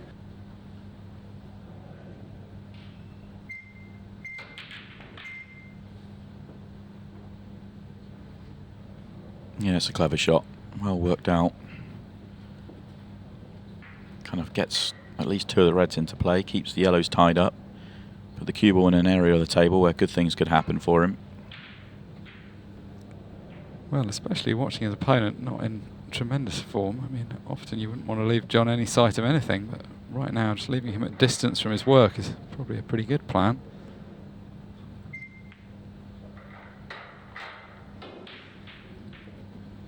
John holds up his hand to apologise because he was not playing off the bottom cushion. Lucky to hit the ball and reach the cushion, but that's where the apology should stop, because he's left Phil the perfect angle just to play the break out of the ball at the bottom, and the other two are on, so it's a good chance for Phil. And that's really good as well. That is really, really good. Not just firing into that ball hoping, that was exactly what he was trying to do. The only challenge here is he's got to hit this ball thick enough. Ideally, the potting angle is quite thin, but he wants to hit it on the thick side just to get position for the remaining red. I think he can just borrow enough of the pocket to do that, though.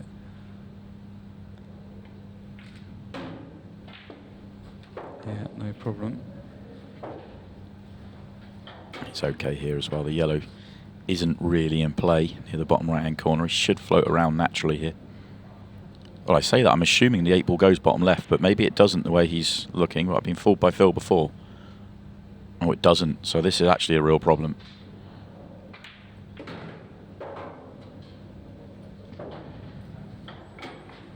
Well, it's made a mess of that, trying to play around the back of that yellow for the 8 ball to the opposite centre. It's come up well short.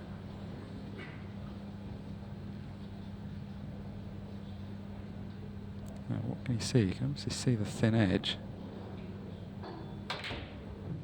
Oh, what? Oh, wow. That would have been one of the most exceptional 8 balls we've ever seen if that had gone in. That was as thin a pot as I've ever seen. Oh, that's heartbreaking for him.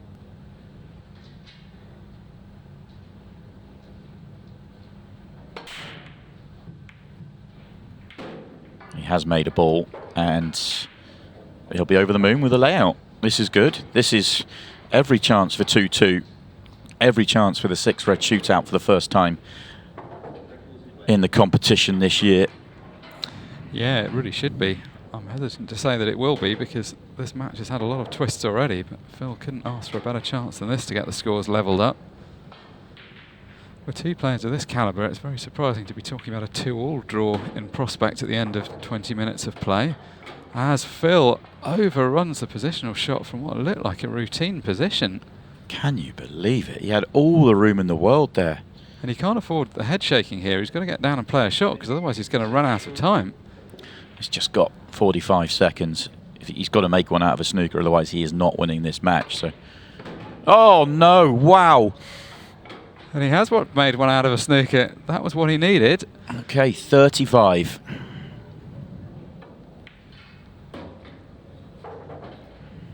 Well, it's been ridiculous the way this match has gone, and that's fitting. Can Phil eke out a draw here? Oh, no. Oh, so close, and he's going to come forward and shake hands. He knows he can't. Once he makes the ball from the snooker, you feel he's going to do it because of, well, he thought he was out on multiple occasions, but... Yeah, absolutely. But you have beaten a hitman, and that Omniotherapy bounty money is available. Now, you can either instantly win it, like we saw with Christy earlier on, or it will go on your head. Those are the 2 options. It's time to find out what it's going to be. A 1 in 2 chance of an instant win, or it will go on your head and you will become a hitman. Time to find out what it's going to be. Unlucky jump. I think Christy took the luck this morning. You are now an ultimate pool last man standing hitman. Thoughts? Do I get to sit down now? No. Alas, yeah, worth a go. You can only ask. But it does give you an interesting dilemma, because you have a choice now for your 3rd match to go and sit in the lovely chair that Christy Coffield is occupying. You can either call out a fellow hitman now, or you can go to the random draw. What do you fancy doing? Random draw again. I thought it might be. Okay. Computer, when you are ready, let's find out John's next opponent as he looks to go 3 in a row in the last man standing. Who is it going to be? Drew out a hitman, Phil Harrison, with his last one. He gets another Hitman. It's Jack Wheelen in this one. It's Hitman v Hitman. Don't know what John's done to upset the random draw today, but not bad going. Jack, welcome back into the arena. Not the first time we've seen you in here, but the last time we saw you in here, you weren't in the money, so you're doing okay. Hitman versus Hitman for the second time for you in this tournament. It's been an interesting one.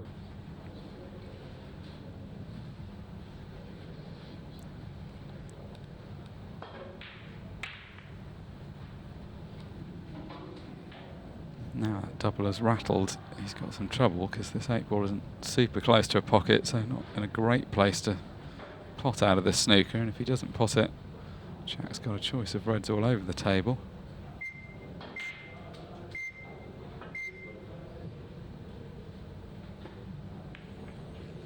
Well, and continuing his woes, doesn't even make contact with the 8-ball.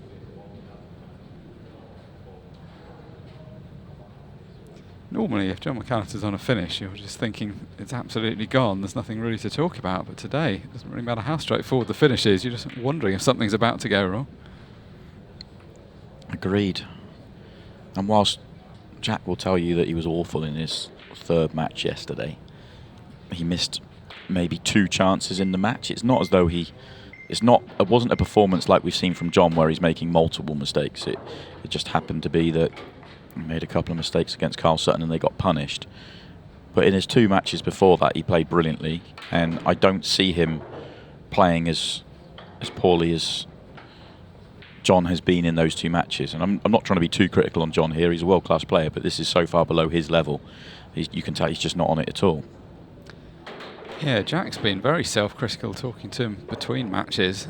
I agree with you. I don't think his performance was that bad. He didn't quite keep up the standards for match 3, but we were talking about him as a potential tournament winner just before that, and there's no real reason why that's changed. Although it is worth pointing out this first visit to the table here for Jack Wheelen, he's had the cue ball absolutely nowhere as well, considering his first shot was cue ball in hand and he wasn't moving the cue ball very far. He left himself a terrible angle on his second shot, which is why he's now in trouble here on his 4th. So it's a slightly slow start here for Jack. He's considered pots on all 4 of these reds, settled for the one up the table in the end.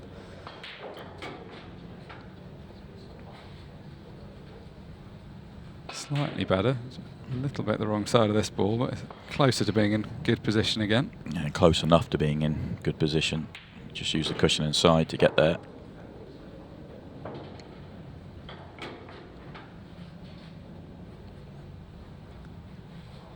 Certainly not going to get a better chance to beat John than this one, given John was in first already in this frame.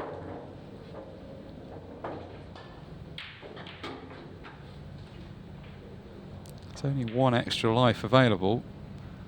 Jack was the lucky recipient of that. Good opportunity to take advantage.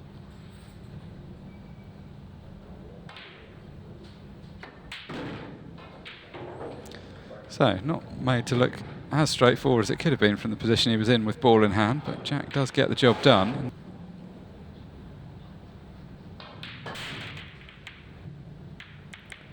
A little bit of a miss-hit break that from John. He still had a lot of balls flying into the top half, but not as clean as he normally catches the break. No, you see the white immediately shooting over to the side, just north of the middle pocket, luckily for him, but still not a perfect hit. Not a bad layout.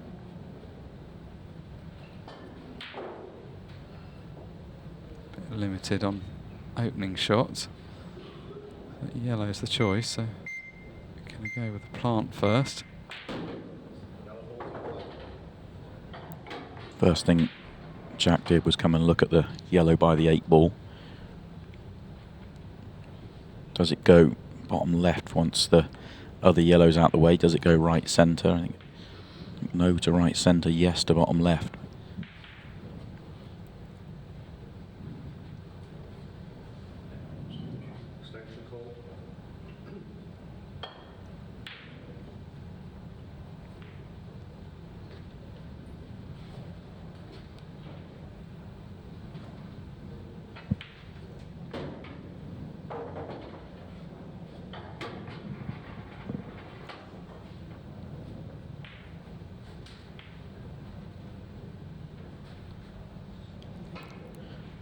fact that he's getting this one away tells us that yellow definitely goes, and you can see it there.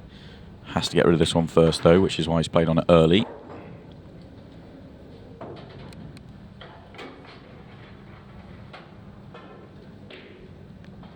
Looking pretty solid so far. He's had plenty of time since his last match. I know, sort of semi-jokingly, he seemed a bit disappointed to be staying around when he got that second life yesterday, but really when he rationalises it, it's a pretty good opportunity to still be in this tournament having lost a match. And he's now quite deep into it before he's had to play for a second time.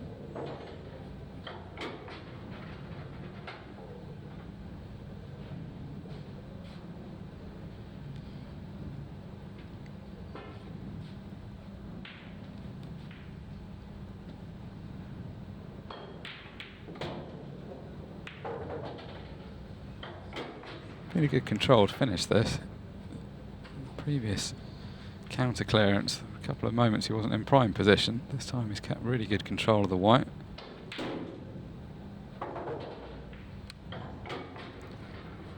Just coming around to look at what angle he wants on the 8 ball. Loads of space to play in though.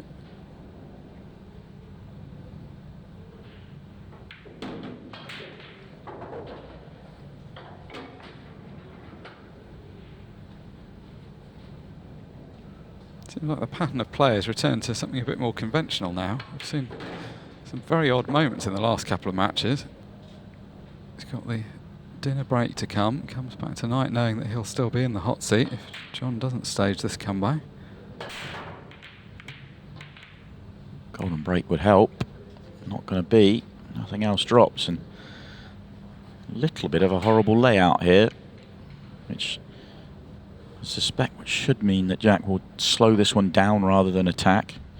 Try and chew up as much of the clock as you can. There's just no need to play an aggressive shot. Yeah, this time's going to get used up quite quickly from this kind of position. 3 minutes 45 to go now, but if a few safety shots get played, it's going to get eaten up pretty quickly. John, of course, can't afford to get drawn into a safety battle at all. It's not to say he has to go for the finish instantly, but needs to try and make something happen. It's not really a great spot to be chasing after either. He's got a couple of yellows in quite bad spots.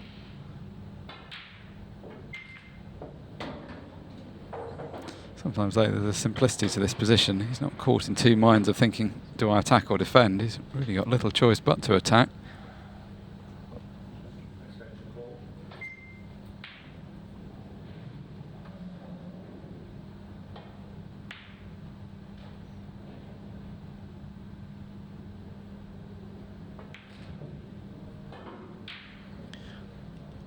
He would have got the cannon if he got the pot. Missed the pot thick. Missed the cannon on the 8 ball on the thick side as well. Bumped the jaw. Actually, it wasn't a terrible angle he left himself. I think the natural was perfect. Anyway, he misses it, and Jack's going to make the decision to run the clock here. Reds are no problem to deal with, but the 8 ball is. But what we got? 2:20. 13, 14 seconds a shot. He already used his extension. Yeah, he's kind of could leave a little bit of time here for John just to run round. And the problem he's got is that, John broke these, didn't he? Yeah, John broke these, so it would be Jack's break. So.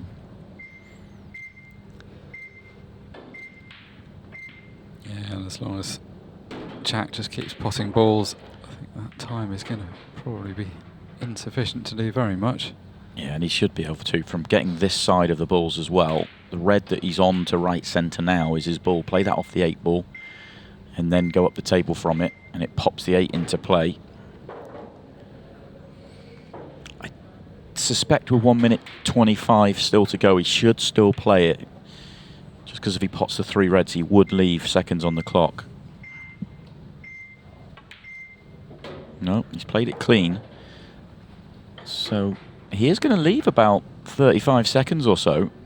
I suppose the fact that John needs 2 frames and it is Jack's break in the next one means that agreed. This probably is the right play. I think it's a different situation if it's John's break and there's the risk of the golden break. he's going to pot this. There's going to be 40 odd seconds remaining. Takes his time to play the 8-ball, even if he doesn't pot it. It's going to be a very tall ask. John doesn't really look like a man that's ready to come back to the table either. He sort of feel like he should be ready to leap up. I think he's mentally thinking this is all over. Yeah, Jack's got one of the best controls on his break than anybody in the game, and all he has to do, I'm surprised by that shot in all honesty, but all Jack would have to do if John was to get out here is to not foul on the break. That was a risk though, because he could easily have popped the 8-ball and a cue ball there, but anyway, it's worked out for him. John's going to try, but he's going to run out of time. He's going to get down to the 8-ball, but won't have time to play it. Yeah, Jack really did time that pretty well in the end. Kind of knew what he was doing, and it did make a difference, the fact that it was his break next. Okay, he's been thinking about this. He's been thinking about this. Maybe after yesterday's escapades, you've learned some lessons perhaps. But it's all set for this evening session. We're back with you at 6 o'clock. We'll begin with Jack Wheelen's call out for his second match. Oh, I'm interested to know what it's going to be. You make sure you finish that can of Beemore, mate. And we will... Good gear in it.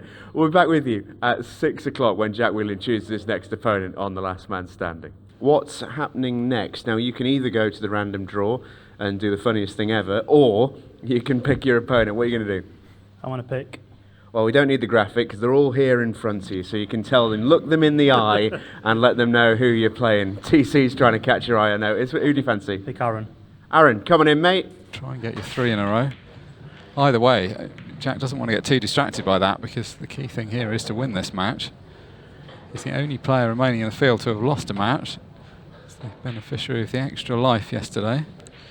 Yeah, and what we have to remember, and he was talking in disgusted terms about the level he played in the match he lost to Carl Sutton. He made 2 bad shots. Let's not get too down on it. He can say it was a poor performance. He made 2 bad shots in a race to 4, and that's normally enough to lose, and he lost. He still played brilliantly in the other 3 matches that he's played. He's certainly in great form right now. You know, he's won fairly recently at the Pro Series. You know, he's in really good form, and it'll be interesting to find out. Yeah, I mean, it'll feel unfair if that's the case, and there'll obviously be speculation on that. This, as we've talked several times about, this is as much about entertainment as fairness. We've got lots of other tournaments to give people a very fair chance. I mean, at the moment, of the players out there, Jack's played the most on the table. Ian Alley had played the most, but lost his 6th match. Jack's going to take over that mantle. The only other players to have been out on the table are Carl Sutton and Christy Coffield. Everyone else has been a spectator so far. Is he on this? I don't think he's on it. Careless if he's not.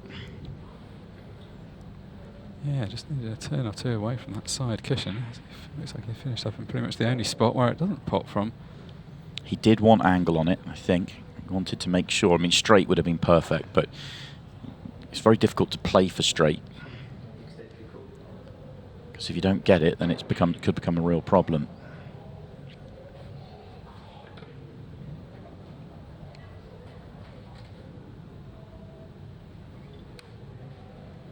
Yeah, if he could pot it, he's fine, because he only needs to get across the left-hand side, which I think was always the plan.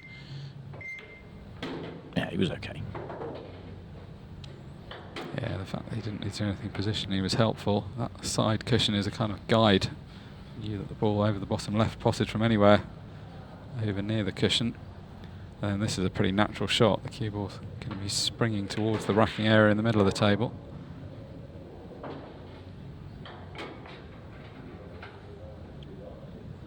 So that slight break in play didn't distract Jack's concentration, as you wouldn't have expected it to. Jack was the only player during the break that knew he'd be back on straight afterwards, but I suspect that Aaron had a pretty shrewd idea that he'd be on pretty soon, so I imagine he went away for the lunch break thinking he was going to come back and be in action. There's going to be some element of feeling a bit silly when it's obvious that he had a choreographed plan to get through to Neil Raybone in the next match if he doesn't get to that point. But ultimately, it is a race to 4. Everyone knows that there's not a lot to choose between the players at this level over that distance.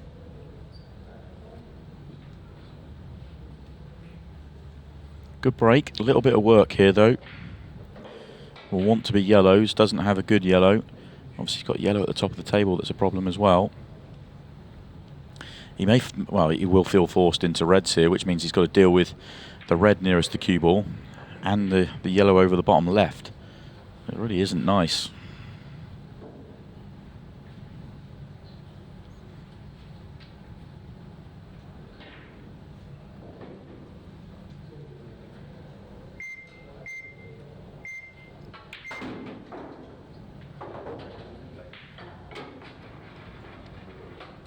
He's not playing the finish here. He could do. He could go bottom right and come across, but it's just not worth it. He's got problems at the top of the table, so just take his colour set and then play the loss of turn. Poor shot, though. Didn't want to let that red run wild. No, he didn't really need to let the red one wild either, but he has made it a little bit difficult for Aaron, which I guess was the only really major goal. There's still the red and yellow tied up at the top of the table. It's important though when you're putting your opponent in this position where they haven't got much of a shot to make sure you keep your balls in play so that if they do make a mistake you're able to take advantage of it.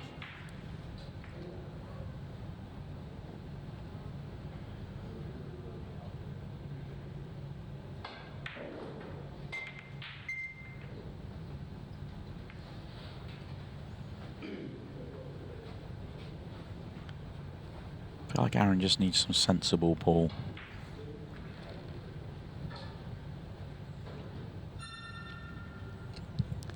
Much easier to play that sensible pool as well when you've got the two-frame lead. Time isn't really a factor yet, but somehow if you're the player behind, you do always feel a bit more obligated to play the positive stuff.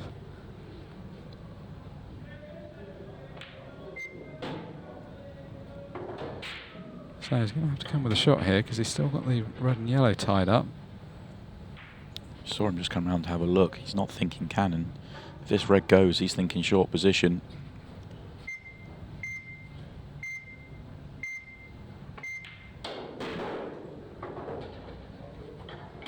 Which he has got, but not a good angle. Ideally wanted the cue ball a couple of rolls higher up the table so that the cue ball was coming away from that area. Now he's inevitably running into the yellow.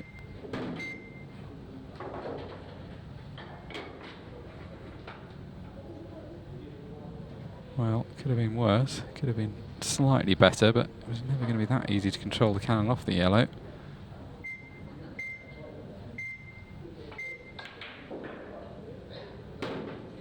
Oh, that's an excellent shot. That really is. This is going to be a brilliant out from Jack Wheelen, under huge pressure as well.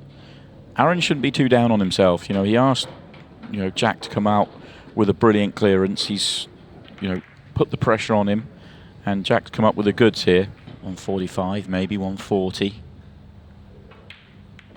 Well, maybe not leave anything. That was a poor couple of 3 shots really to end up here. Just off on the first one, just off on the next one, and ended up short on that one.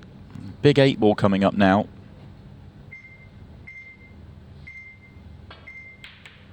Oh, and nowhere near. Nowhere near for Jack Wheelen. Don't damage your cue, Jack.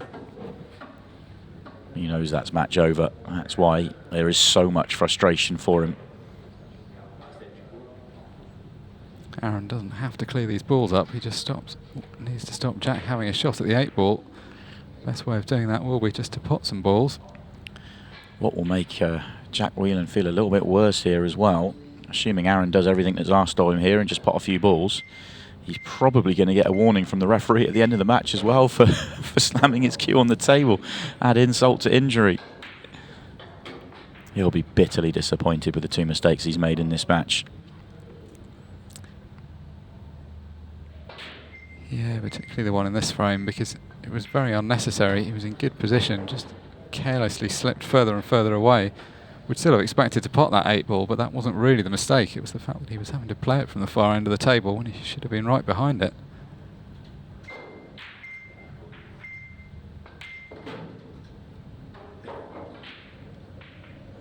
Now Aaron's at the stage when he really doesn't need to finish the balls. He only needs to play one more shot to guarantee this victory.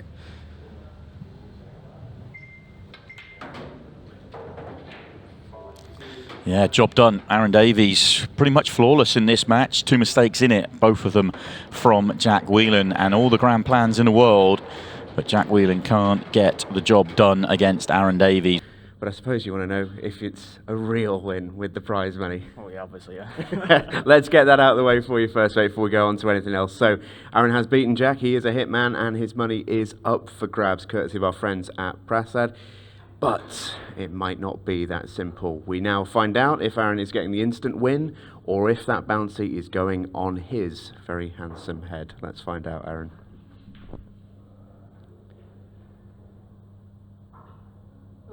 Oh, hey, there we go. That's a bit of run you've been looking for. There we go. 500 quid, mate. Well, we're expecting that, to be honest. Well, congratulations. That makes it an even sweeter victory for you. But of course, this is not the end of the road. There's still plenty to happen. And it starts with your next decision. You have won a match. You now get the choice. You can either go to the random draw, or you can select any of these fine gentlemen in front of you. What do you fancy doing? Picking. You're going to call out. Okay, mate. Who do you fancy? I think everyone knows who I'm going to pick, so Neil Raybone. Razor, in you come. What's the thinking, Aaron? Well, he's got a bounty, hasn't he? Fair enough. That seems pretty straightforward. Fancying another instant win. Getting greedy already, I see. Okay. He could have done, I think he should have followed Jack's plan, which was to pick somebody, then have Neil as his saviour for picking a bounty rather than having to go to the random draw. Yeah, I mean, I understand what you're saying. I think you can make a case both ways. I suppose it depends how confident you are. I mean, I think we're probably saying Ronan McCarthy is the one he maybe would have picked. Josh Kane, perhaps. I mean, the trouble is nobody is a very easy draw, so I suppose you're thinking you could then lose the second match and not get the chance to play the bounty match. May as well play the bounty match. Well, that people might be at home sitting going, well, why doesn't he pick Neil, beat Neil, win the money on his head, and then pick a Josh or a Ronan, instead of avoid your Tom Cousins or what? He doesn't get that choice. His choice, if he wins this match, is to pick a bounty or go to a random draw. It takes control out of his hands, and I think you'd always rather keep control. I think you're absolutely right. I think what this is, it tells us as a player that's not got too much confidence out there, a player that is thinking one match at a time and isn't thinking about winning the tournament, even though he knows he can win the tournament. He's just trying to one match at a time, really. It's one of those decisions as well. It's only really going to be proved right or wrong with hindsight. If he wins this one and then gets a good last draw and wins it, it'll make sense. If not, he'll be regretting it. It's also, as we've seen, like people have really struggled with that third match, and understandably so, because that's the valuable one that gets you into the hot seat, or at least away from the table. The hot seat concept will drop out once we get down to 5 players. We've seen, I think, 4 players come up short in that third match so far this weekend. Yeah, it's going to become less and less relevant as we get down to the final 5 and we lose our hot seat, but it does keep you in the tournament, which is the key part of it. Well, this has been a pretty good run for Neil. He's obviously got deep into the tournament. He's in the money without having to play. Kind of knew that he was going to be playing this match, which I think probably was a slight advantage. He was able to prepare for it, or at least knew there was a decent chance he'd be playing it. Another reason not to pick him. Another reason to keep him guessing and go for the next one. No, I think Aaron had better options. Either way, the crucial thing is that he wins the match. It's all the options planning in the world. It only matters if you win. I mean, Jack Wheelen had the good planning this time round, but he didn't win. That's the key fact, really. Yeah, he didn't win because Aaron played very well. Plus, he made a silly mistake in the last frame. Yeah, Aaron playing well is a factor that Neil's going to have to contend with as well.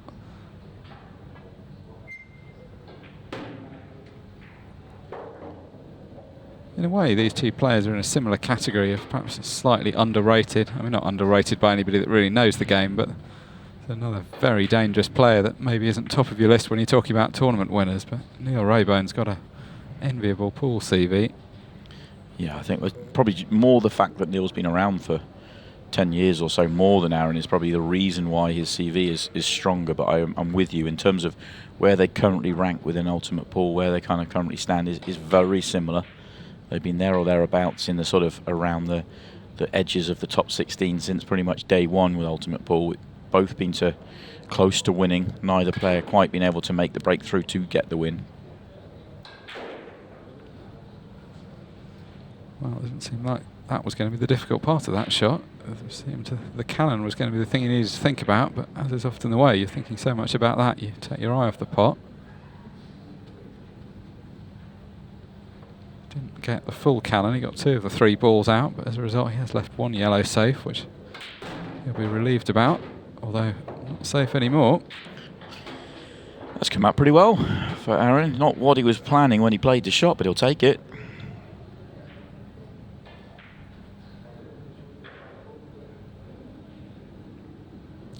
Come out with 1 good shot here. Just control the cue ball off this cut back to the bottom right, and then should be in good position. Well, I'm seeing both of them miss a pot that wouldn't have expected. That was obviously much more difficult than the one Neil played, but expecting Aaron to get it still. Yeah, didn't miss anything against Jack Wheelen. He's handed this frame to Neil. He's got to go and take it, of course, but he's left him on this ball at the top with an angle to come back down.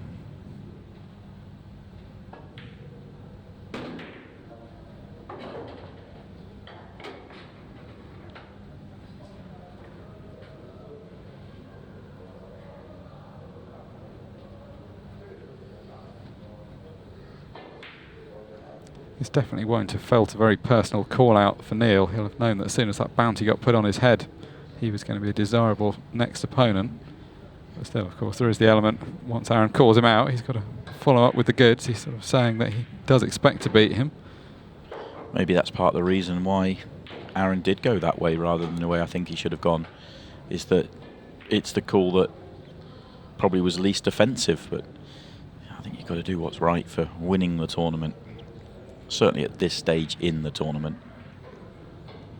Yeah, it depersonalised it because you could then talk about the bounty, whereas I guess if you take someone like Ronan, you're saying, I think I can beat you, plus I'm so confident I can beat you, I'm then going to play the bounty afterwards. But yeah, I mean, I agree with you. I don't think no one's going to take offence. It's the nature of the tournament format. Either way, on the table, it's Neil that gets to the 8 ball first, and it's Neil that pots the 8 ball.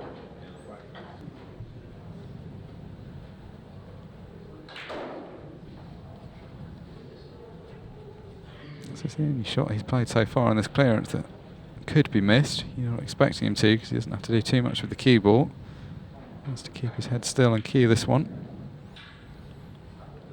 And that's the trouble. Anytime you leave yourself a shot like that, there is always the potential to miss it. It's still jarring to me to see Neil missing pots like that. It just really is.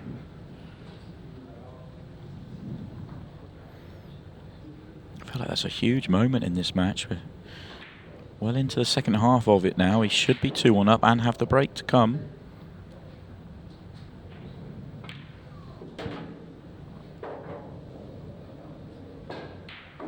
Aaron's going to have to play a good positional shot or play a cannon. A short position on those 2 together is available, and the one top left is a good access to it, but more likely to play the cannon, I think. Doesn't want to be too straight here. It's okay. It's a complete accident that Neil knocked those 2 reds together. At the time he was just doing it because he wanted the red out of the way and was just trying to get access to the yellow. It turned out to be a bit of a potential saviour for him. At least he's left Aaron having to play a shot here. Not a guaranteed outcome.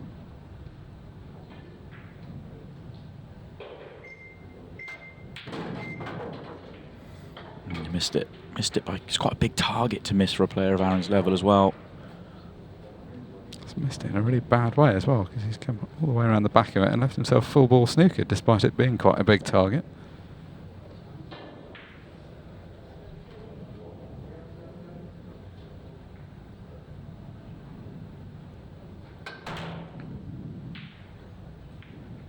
And to go with the hit and hope.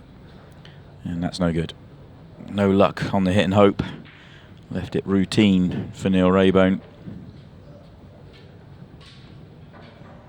Wasn't really a controlled shot he could play. He could have played trying to catch the top ball full and leave the cue ball welded to it, but it's very unlikely that that was going to come off, so I felt that was the better percentage.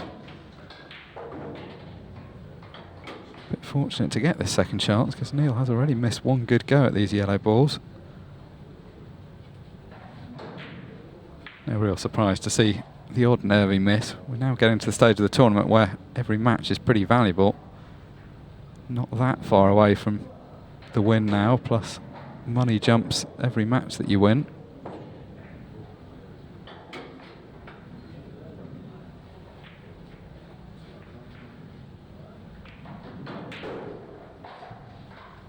I think he's just steadying himself rather than waiting for the clock. I think he's just over careful and cautious on this one. It's a fairly routine pot on the 8-ball here. Just on the cushion, he probably as bad as he could have been on it. This angle makes it look a little trickier, but not really a problem. But equally, it wasn't one that was worth running the clock down on. Burning that a quick breaking clearance. Oh, and the cue ball straight in. Oh no. That could be the end, although the layout far from ideal here. It may not be that quick end. Maybe some couple of safety shots in the frame, so maybe a tiny bit of hope for Aaron to get back to the table, but not much. Yeah, it's actually quite an odd decision for Neil. What you want to do here? I mean, basically, you want to waste some time. You don't really want to open things up. He's kind of happy with all the balls on the side cushion. I'd be tempted to. He's going to pot a few balls. He's going to play the loss of turn here, I think. I'd have been tempted to play the loss of turn direct, maybe. I don't know. Straight away, as in keep it as an open table. Leave the cue ball in that top right-hand corner. I'm not sure if that shot was actually on where he was. Oh, the plant going helps. So he can pot a few more balls to run the clock down. Again, I think the fact that he has the next break helps his decision making here.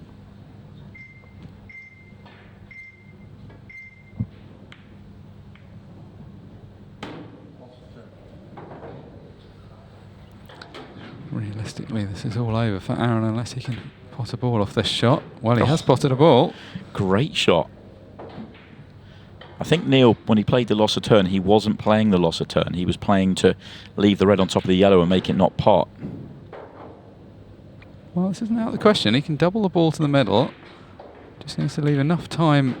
Oh, well, that's going to be the end of it now. I mean, it was always going to be a tough ask. In fact, he's offering the handshake.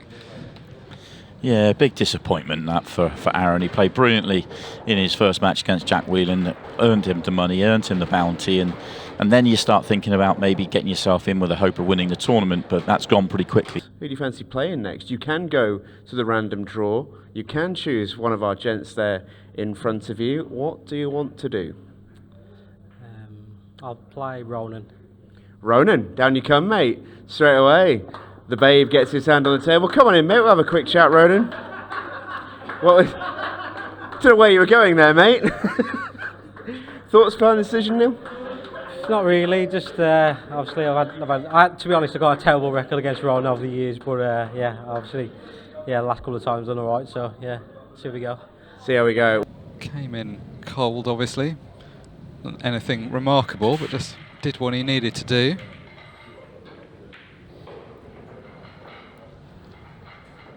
Well, he's going to get first opportunity. Here's Ronan here.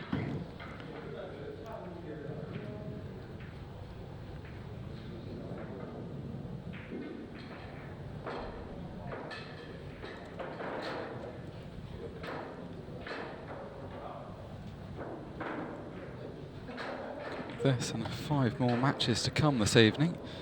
So Ronan gets off to a very shaky start. Didn't seem like that was going to be the difficulty in that frame. Surprise miss. Open table still, so choice of colour for Neil.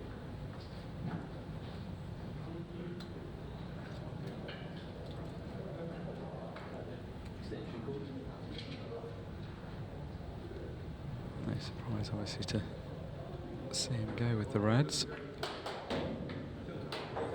A really nice angle there, just to get short position for the 2 balls to the top right-hand corner.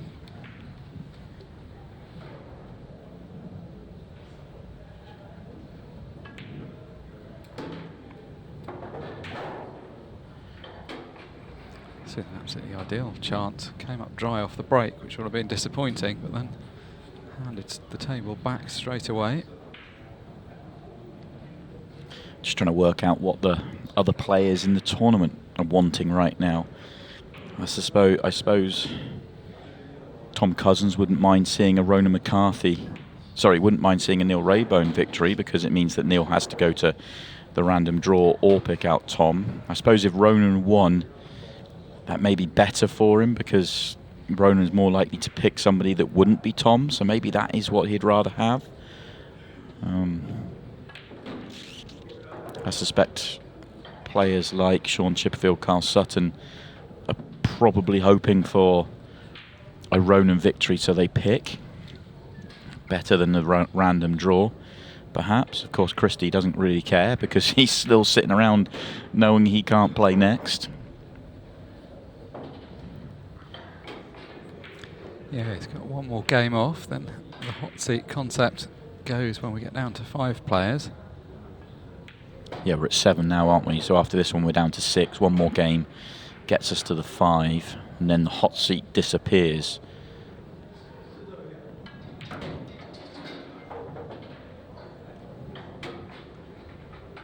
Yeah, there's a lot to think about in terms of the permutations. It's not so obvious what's going to happen. I think probably Josh Kane, who's had, I suppose, one of the more charmed runs so far, hasn't been pressed into action. I think he's probably next on the short list if you had a free choice. Any kind of way of Ronan getting to the red that's over the pocket, Ronan's just going to have to go for something. I think he may just have to put the ball to the middle and just try an adventurous shot off the ball over the corner. Has he got time to be playing this? I think he may have played one safety shot too many here. I don't know. I think he's going to get back to the table. I mean, Neil can't pot out here. It's just gone a bit awkward for him. But is Ronan going to have time to make the clearance if he does come back to the table?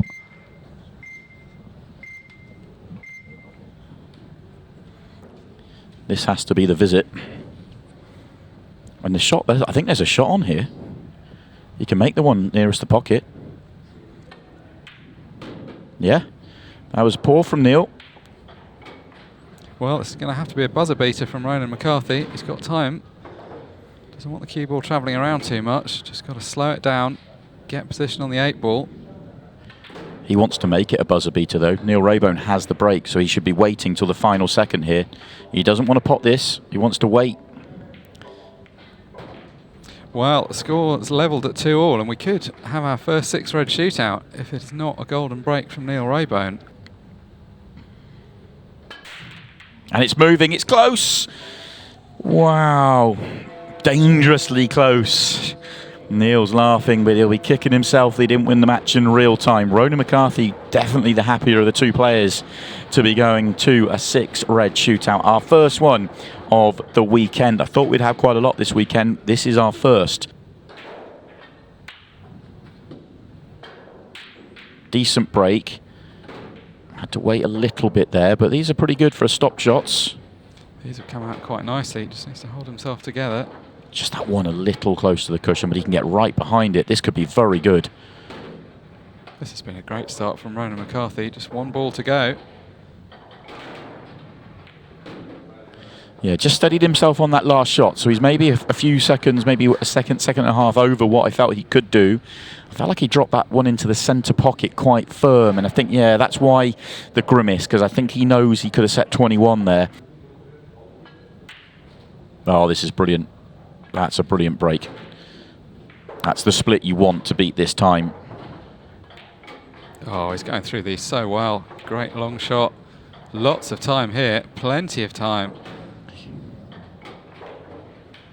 That's fabulous. That is a fabulous. If he really wanted to, he could have even challenged the world record there of 15.09. 17.27, trying to beat 23.5 is absolutely incredible. Brilliant performance from Neil Raybone.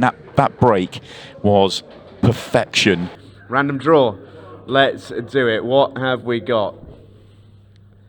Neil, you will play.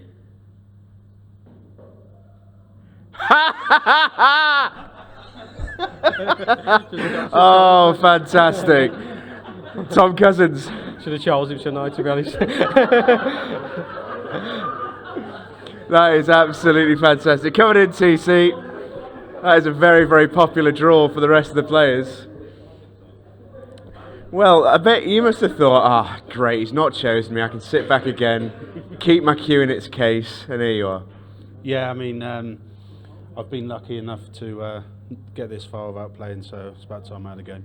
Yeah, I think so, mate. I think you played about 6 by the time you reached this stage last year, so due one. Great to see you again, TC. Looking forward to this match. TC versus Neil Raybone is next. I think whoever wins probably will put the bounty. I think if Neil wins, he definitely puts the bounty on someone else. If Tom wins, he probably does. So we could see a new hitman crowned at the end of this. I don't know. I think if I'm Neil, you probably do, simply because you don't want it on your head. But for Tom, he probably goes down the route of what Jack Wheelen was trying to do. He would, and going by last year, and let's go just on rankings alone, he'd put the hitman onto. What a strange opening shot from Tom Cousins, and he's coming out cold. Well, we've hyped him up for a day and a half, and his first shot is to screw the cue ball into the corner pocket. I will just finish what I was saying, that if Tom was to win this match, and of course this is the last match where Christy Coffield has any grace, so he's back in with a chance of playing from next match onwards, I suspect what Tom would look to do is probably put the bounty onto either Christy or Josh Kane's head, play one of them, hope to beat them, and then play the one he put the bounty on match 3. That would probably be the plan, but he's got to win to be able to do that. Of course, Neil's hoping to win. He gets himself guaranteed 4th place if he does. And he's got an opportunity to start quickly here. The hot seat won't be in play after this, so if Neil wins, he'll win 3 in a row. He'll be out of the arena and have 1 match's grace, but then will be available for selection. As you say, there'll only be 4 players left by that point. We've obviously been waiting with bated breath for Tom to appear, but I mean, let's not forget, this is only a race to 4. It's not the ideal format. Tom would rather it was the longest format possible. The shorter the format, the more likely anyone will beat him. He seemed to enjoy this tournament last year, though. Won a lot of matches on his way to winning the title. 8 in total for Tom last year. This year he's going to have to win at least 4 to win the title again, as he'd have to win 3, get himself out the arena, and then potentially back for the 4th, which would be the final. Might be before that as well. How happy are Sean Chipperfield and Josh Kane right now? Neither player's been out in the arena yet.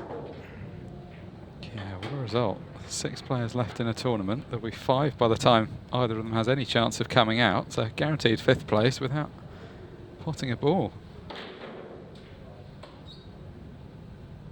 I suspect they're both rooting for the opposite player here as well. I think Sean would be fairly comfortable that he's not going to get picked if Tom was to win. And I think Josh is probably thinking he will be picked if Tom wins. Therefore, Josh would want Neil to win to go to a random draw, and Sean the other way round. Yeah, 100%. I think if Tom wins, if he copies his approach from last year, he's definitely starting with Josh. Yeah, it's probably worth recapping where we are in terms of players left. Obviously, Tom and Neil out there at the moment. Sean Chipperfield, the next highest ranked player in the draw, in 9th on the seedings.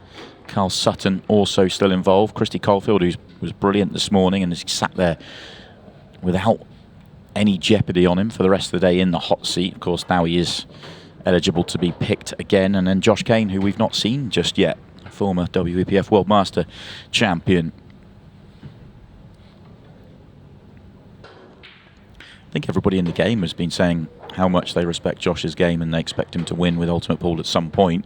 Not sure Last Man Standing was the one they were thinking about, but it could be. Well, it's a great spot to do it. Going to have to win a maximum of 4 matches because you can't come to the table until there's only 5 left. Right now, Tom hasn't exactly covered himself in glory the first couple of shots he's played in this match.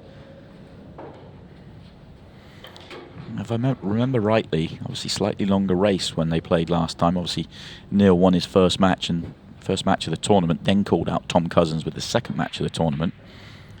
Just let Neil pop this before I finish my point. Yeah, nicely done from Neil.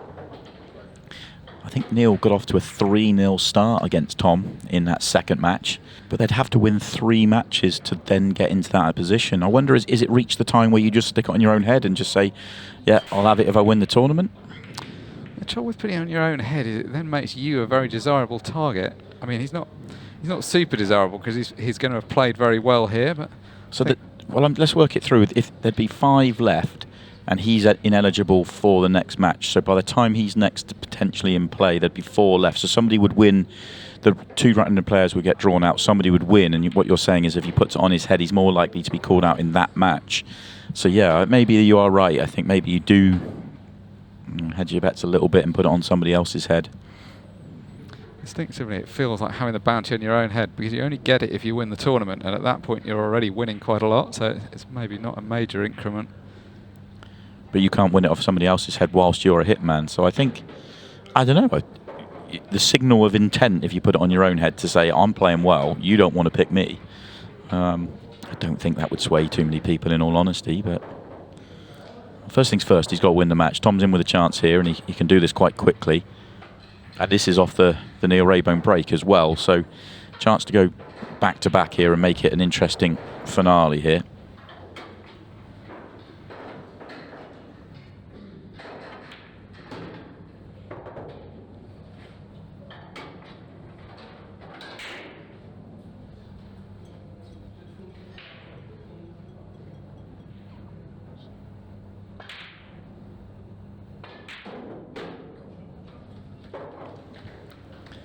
Not sure that was the plan all the way along to end up having to hammer that one in, but it's gone in all the same. Definitely wasn't the plan to be 3-0 behind and having to chase this match, but at least he's done the first bit. Got to start the comeback somewhere. Just a reminder for Neil, this isn't going to be a formality. 5 minutes 17 remaining, which more than enough time for Tom to win 3 frames, frankly, at the speed he's capable of playing. Now it's a real problem getting to the 8 ball.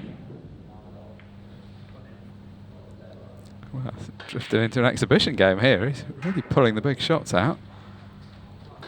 Neil just needs to slow things down, I think. Just calm the match down a bit. I agree.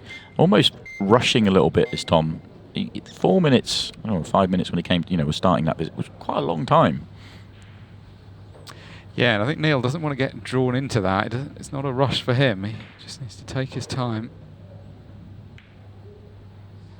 Oh, it's not a good shot.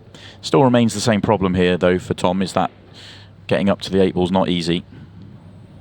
Yeah, Neil was trying to cover the 8 ball there. He's a long way away from doing that. Oh, what a shot this is.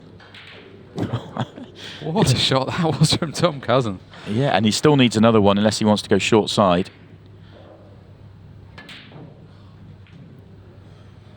No, he was trying to... he didn't quite have enough angle to play the shot he wanted to play there.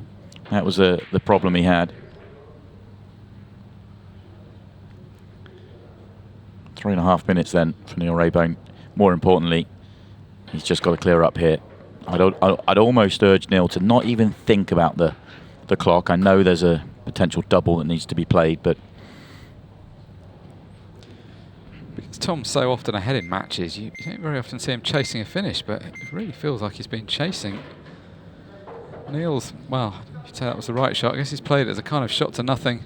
He's obviously going to have to play that shot at some point. Well, there's a lot of talk about Phil Harrison and his ability on the doubles. Neil is right up there. He is very, very good. And that was almost a hanging over the pocket kind of double as far as a player at Neil's level goes.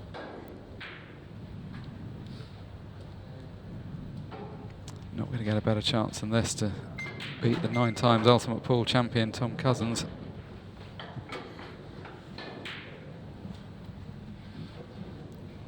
Just going to play one more positional shot, just screw across the face of the 8 ball.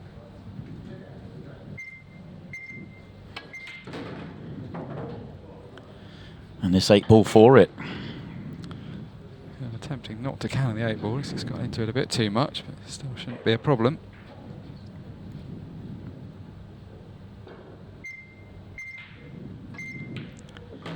Well done, Neil Raybone. Very impressive performance. He knocks out Tom Cousins, knocks him out in 6th place.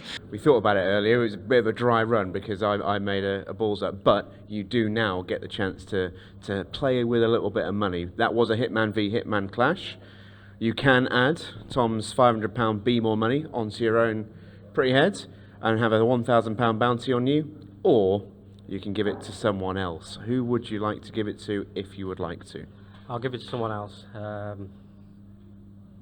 give it to Chippy. Chippy is now an Ultimate Pool last man standing hitman. There are 4 players still left in other than yourself, Neil, but you have just won 3 in a row, which means for the final time you get a game off. So take your leave. That's you done for the time being. It is now time, though, for our next match, and the only way we can do that is with a random draw. There's 4 players in it: Carl Sutton, Josh Kane, Sean Chipperfield and Christy Coffield. At this stage, Josh Kane and Sean Chipperfield haven't even touched the table, and they've made it to the final 5. Will they come up in the random draw? It's time to find out. Our next match is coming up. Who is first out of the hat? Chippy! Fresh out of being given Hitman status. In you come. Who is it going to be? Carl seems certain to think it's him.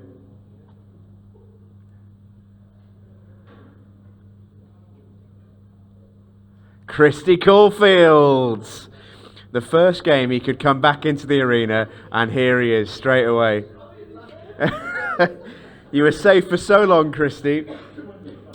Josh Kane's on an absolute winner here. He saved another one, but we actually joked before that your name would get called in the random draw as soon as you weren't safe, and here you are. But playing well this weekend. You got to fancy it? Yeah, I fancy my chance anyway, yeah. First of all, anybody can win. And also, you get to take on a hitman, so maybe you could get another instant win. Be handy enough. Well, look, we're going to let you boys get ready. The next match is on. Christy Coffield versus Sean Chipperfield. We're into the final 5 of the last man standing. Yeah, the tricky thing here is we've got 4 games to go, haven't we? There's 5 players left in, 4 games to go. So this is a poor time to be called out for both these players, because they now need to go out there and win 4 straight matches to win the tournament, which is a tall order against anybody in the world on short races to 4. So I guess a poor time. Brilliant stuff for Josh Kane, by the way. He's into the final 4, guaranteed 4th place. Worst case scenario, he's doing the Declan Brennan role of last year. And of course, absolutely no guarantees. I think if Christy Coffield wins this match, I don't think he picks out Josh Kane, for example. I think he probably picks out Carl Sutton because of Neil's being in good form. So I think he'd probably pick out Carl Sutton, then go Neil Raybone. I think if Christy wins this match, I think Josh could be in the final without playing a match. That would be a remarkable story, wouldn't it? Be a remarkable story for anybody, but it's not like Josh was the highest ranked player. It would perhaps have been less surprising if that had happened to Tom Cousins. But then, I mean, you hype people up. Tom Cousins, we've been talking about all day, finally comes out, and then it's a bit of an anti-climax in the end. Yeah, I do think, I really do. Obviously, the reason I'm saying I don't think Christy picks Josh is because they're friends from Coventry, but maybe he does. Maybe he wants to have that local rivalry. Yeah, it's going to be an interesting one, for sure.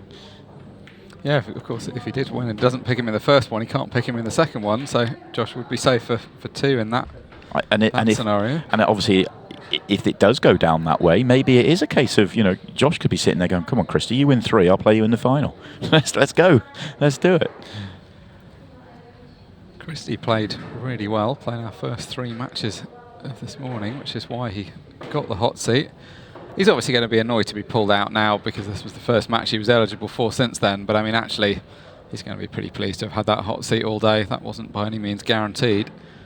And he is playing really well. That's the point, isn't it? He played brilliantly earlier on today, and he's just continued here. This has been a perfect visit to the table for him. A very good start for Christy Coffield. Gets the first frame on the board as we are into the final 5. 4 matches remain, and nothing changes in the format. We are still races to 4. We are still 20 minutes. But what an opportunity for one of these 5 players. Obviously, Carl's the only one that's won an individual title at Ultimate Pool. But what an opportunity for one of these players to take down a big tournament, good prize money, and get their individual careers going with Ultimate Pool. Obviously, the reason I say 8 ball, golden break, it's 3-0, just like that. Everything going Christy Cofield's way. He had 2 golden breaks against him earlier on. Now he has 1 for him, and this was never anywhere else. Sean Chipperfield has sat around for best part of 2 days waiting for this match, and then it's all happened so fast. Ever present in the semi-finals, just can't find a way to break through and win a title. And he's been to finals, he's been to so many semi-finals now, quarterfinals on repeat, and losing in 5th place is essentially right in that position again, isn't it? It's I know he hasn't really earned it this time round, he's just had to sit around and wait, but it would be tough to take. Yeah, I think it's starting to become a bit of an issue for him. I mean, it shouldn't be, and we all tell him it's not, but it's hard for it not to play on your mind. You say we all tell him it's not. I feel like I've had to ask him that question on an interview so many times now. I'm almost getting frustrated with having to ask that question. Is it becoming a factor? I think it is absolutely becoming a factor, although, it's not that he's done much wrong here. He had a tough ball he couldn't land on in the only frame he's played before this one. It's not, you can't be critical of the way he's played. It's just what's happened with Christy. Oh yeah, for sure. He won't be too upset about this tournament. I mean, it's been an okay weekend. It's probably not the weekend he was expecting. He's sort of gone away with a friend and watched a bit of pool, and hopefully he's enjoyed that bit. But then this is what can happen. He plays very quickly and he plays very fluently, so he can easily get himself back into the match.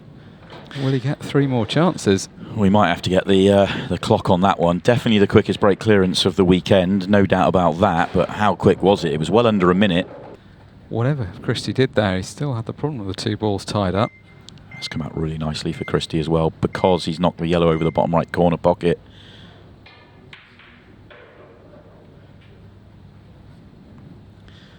Yeah, disappointment for Sean, because that wasn't too bad to pop those open. Just got double kiss. I thought that was a foul, but maybe not. Must have just feathered the red on the way through. Missed that one. Didn't matter anyway for Christy. He had the yellow over the pocket. Sean's already picked up his cues and all his bits and pieces. He's ready to go.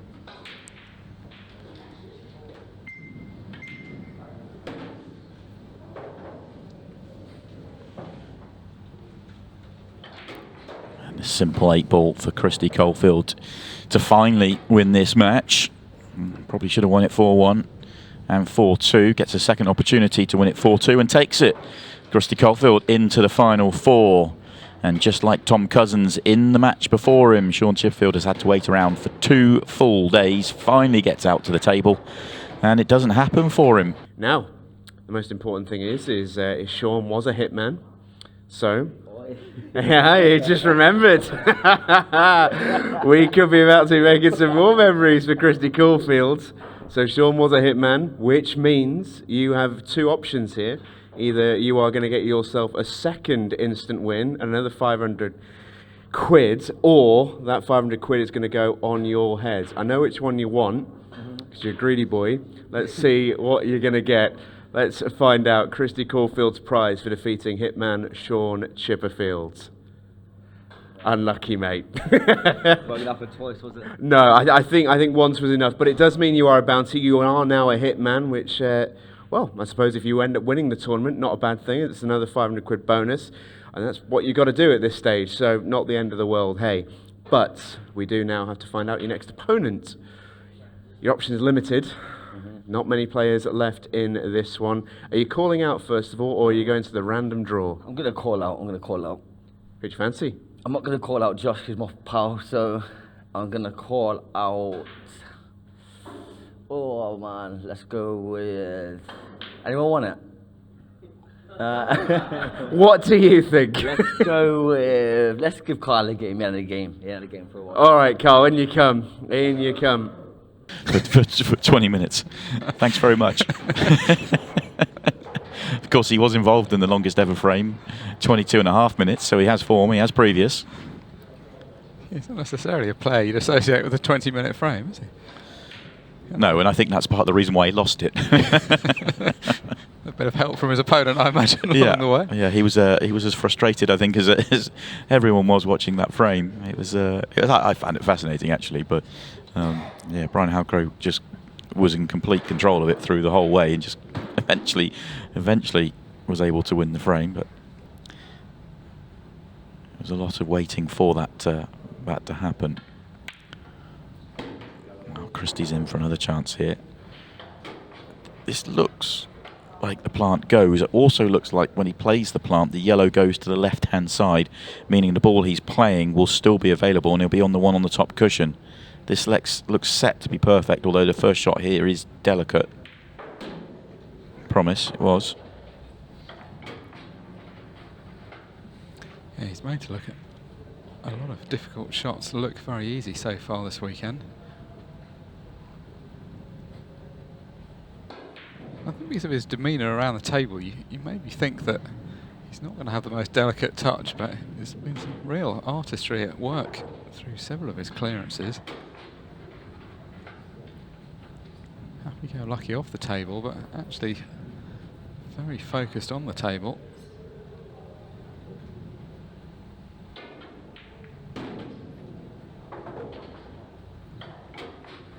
Well, holds up his hand because he wasn't playing the cannon, I think. When he played it with that much pace, I thought, oh, does the 8 ball need moving? But the hold up of the hand tells us that perhaps it was a bit of a wild shot from him. He's been involved in quite a few moments of luck today, good and bad. A couple of people make golden breaks against him earlier on. Swept that off pretty quickly. I definitely wouldn't say he's been lucky getting here, it just happens to have been involved in a few of the dramatic moments of the day. Right now it's all looking fairly easy. 1-0 becomes 2-0. Important break this. 8 ball, 8 ball, 8 ball. Golden break, just like that. Carl Sutton is back in it, and for the 3rd time this weekend, Christy Coffield has a golden break against him. Yeah, he's been on the wrong end of more golden breaks than anybody else. Yeah, and no reaction really from Carl other than just to acknowledge that he made it.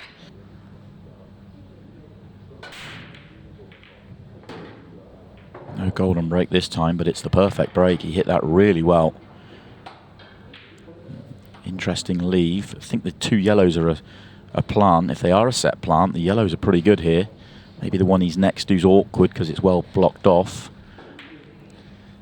Maybe be able to play the plant and lift the ball over the middle, above the middle pocket on the cushion. He doesn't necessarily need to move it because he could use the other one to drop on it, but could take that opportunity to open it up.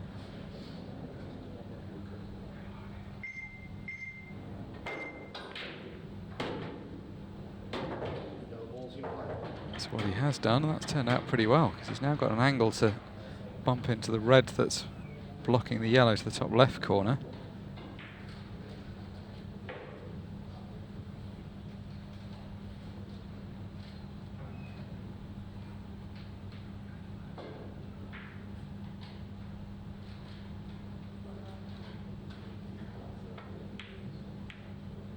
Oh, Carl, momentum on your side and you miss that. Could change it back. That missed purely because he was focused on the cannon on the red. No way he was going to miss the yellow.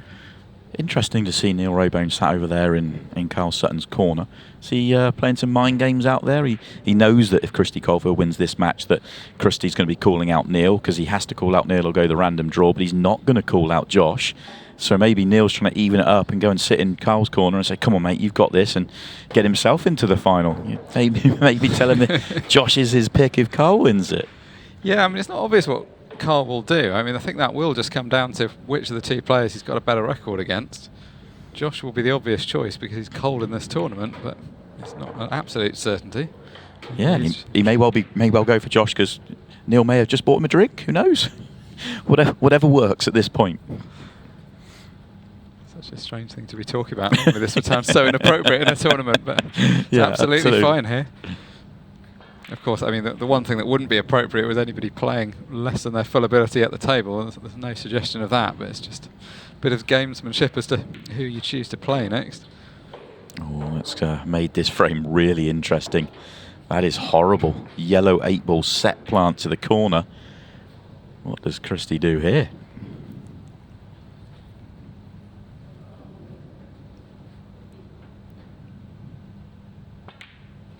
He's going to keep going.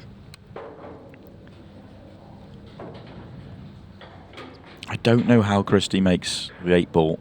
I don't know how he gets there. Really difficult to break out. I suppose if he gets the angle, if he plays the combo here and he got the angle, well, he was trying to break it out there. How clever was that? And that was such a fabulous effort as well, trying to come across 3 cushions to play the cannon on the yellow and leave himself on right centre. That was such a brilliant effort and vision. Unfortunately, he had nowhere to go after not doing it. That would be one of the shots of the tournament, to play around those angles. Combination shot as well, top right. Now Carl's got loads of time. We saw him after one of his matches yesterday remark on how he enjoyed the odd tactical frame and rule sets that promoted that. Got a good chance if he wants to get involved in a tactical battle here.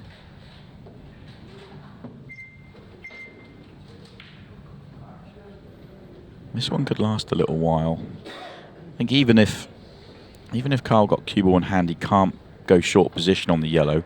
I guess what he'd have to do if he got cue ball in hand is maybe come underneath the yellow, play the snooker using the 8-ball. He has left an edge here.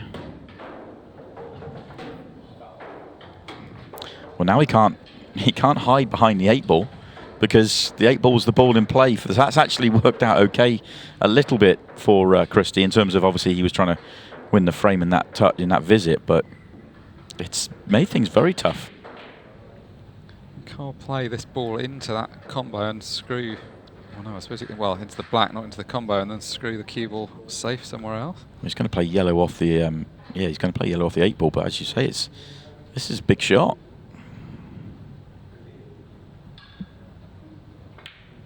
Well, he hasn't played any safety elements, just confident. Yeah, just gone all out. That's a brilliant shot. Yeah, it wasn't good. guaranteed. It really wasn't. That was far enough away just to be awkward, and excellent shot. This match has really turned around now. Carl was frozen away from the table, but that golden break just kick-started things.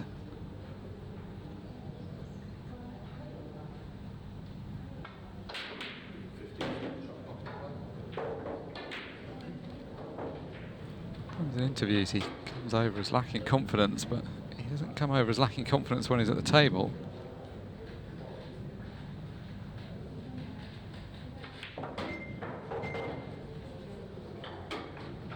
This has been a really good clearance.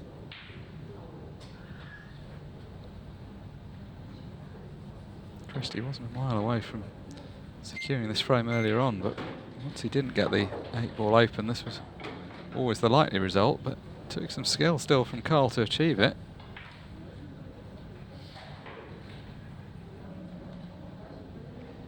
Now Carl visibly wasting time here, trying to run a bit of clock down. So 3-2, 3 minutes 56 remaining on the match clock. Okay, we are ready to go then. The rack is set. Christy Coffield to go first. Good break, just has to wait a second or two. Oh, that red's just gone and sat right on the cushion. I think he's doing the right thing going for early, because he can drop it in dead weight. If it doesn't go in, he can go again. This isn't going to be a good time. It's never great when you have to go up the other end of the table. Now he's considering coming down. The cue ball's moving a lot here. This is going to be a poor time. Could still do it sub 30 if he nails this. Well, he does. That wasn't as bad as it might have been, but still above a par time. 29.37, the unofficial time.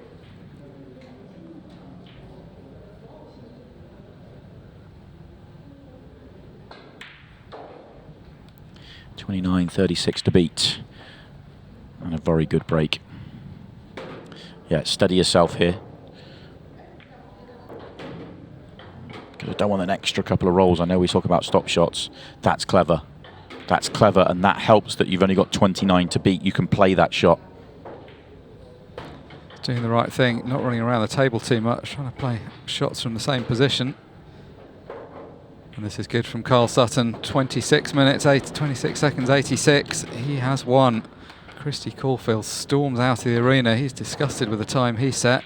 So both options are pretty nice, but I know which one you'd prefer. So should we find out what you want? Yeah, why not? Yeah. All right, let's see what you got then, Carl.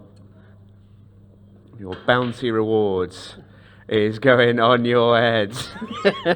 no shock really, is it?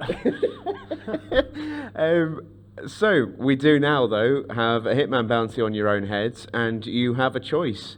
We've got two fine-looking gentlemen there. Neil has obviously played some matches. Josh is still yet to play a single frame of pool this weekend, and would be the first man ever to appear in an Ultimate Pool final without actually touching a table. Pretty incredible stuff. Yeah. And you know, you've got a decision to make. You could randomise it if you wanted to, or you could pick them out. What do you fancy? Any offers? Last chance? No, spin it. Spin it. I like the choice. Yeah, okay. We will leave it to chance. Josh Kane and Neil Raybone are about to find out their fate. It's a decent difference in the prize money between third and second as well. That's why Carl was so keen to open up the bidding. But here we go. It's random draw time for Josh and Neil. Who is it going to be? Neil Raybone. Josh Kane is on an unbelievable run here. Absolutely incredible. Time for the table and appreciation from Neil. Seen some good tactical shots from Carl already. It's one of those ones where just that one shot can really turn a frame around.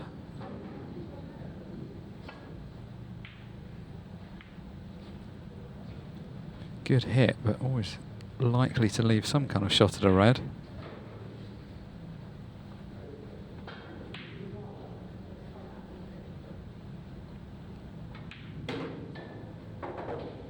The ball that looks like it might be a challenge is the red next to the yellow near the bottom left.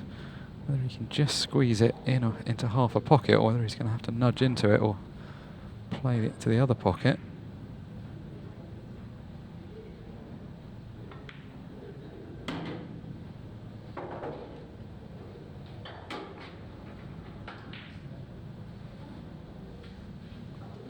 One frame completed, but over half the match time gone now.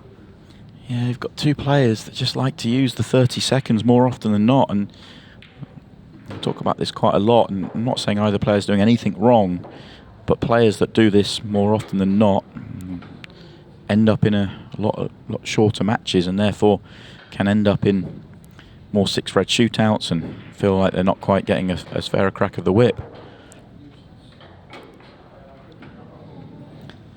Well, that cannon went all wrong. Just trying to force into the red. It obviously didn't pass the yellow. Knocked it safe. May just have an angle. I don't know if he can just get into this enough, or maybe just got too much angle. Ball to the bottom right to try and get it out. Don't think there's space to double it. I think that's the most disgusted I've seen Carl Sutton after playing a shot. Doesn't show too much out there, but visibly disgusted with the shot he's just played. Well, it's a very bad outcome from where he was. You could maybe see him not knock it into a perfect place, but to have knocked it safer than it was. Very careless. Now he's running out of time. Has he got space to make the double? Yeah, it always looked like it was going to have to go narrow in order to miss the yellow. Hasn't left an easy starter. If Neil can just navigate the first shot, though. Well, you can see Carl's reaction. It's an important frame as well, and he knows that. Exactly what you say, because they've shortened the match because of the slowish play. It means that we're very unlikely to play all 7 frames. Current pace, I feel like the next frame could be the last. Oh no, Neil. What a fluke that was. Well, that's not going to help Carl Sutton's mood. Far from it. Hasn't left a particularly nice shot though. He missed that and left him horrible here. But at least he has the next shot. I mean, essentially it's frame over if he doesn't get the fluke. Yeah, if you look at where the white is, Carl would have been in an ideal position. He's got to play another shot though.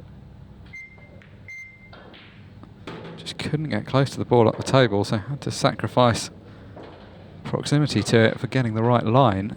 At least he's got a kind of natural angle on it. He's just going to play it from more distance than he'd ideally have wanted.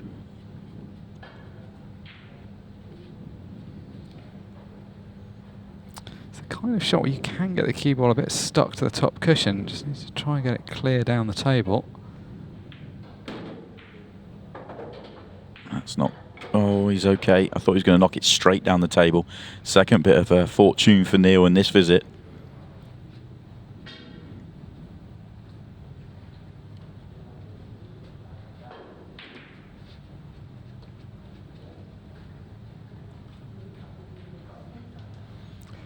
Yeah, he's had a couple of touches in this frame, hasn't he? If he gets out from here, Cole's going to be disgusted. Oh, and that was tight as well. That was a good shot. Had to just miss the red.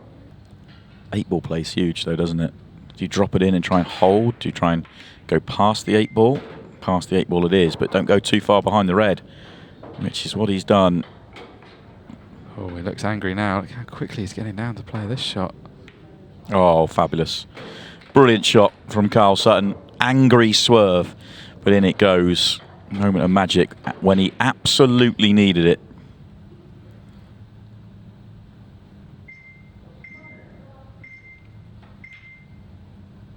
But then misses the 8-ball.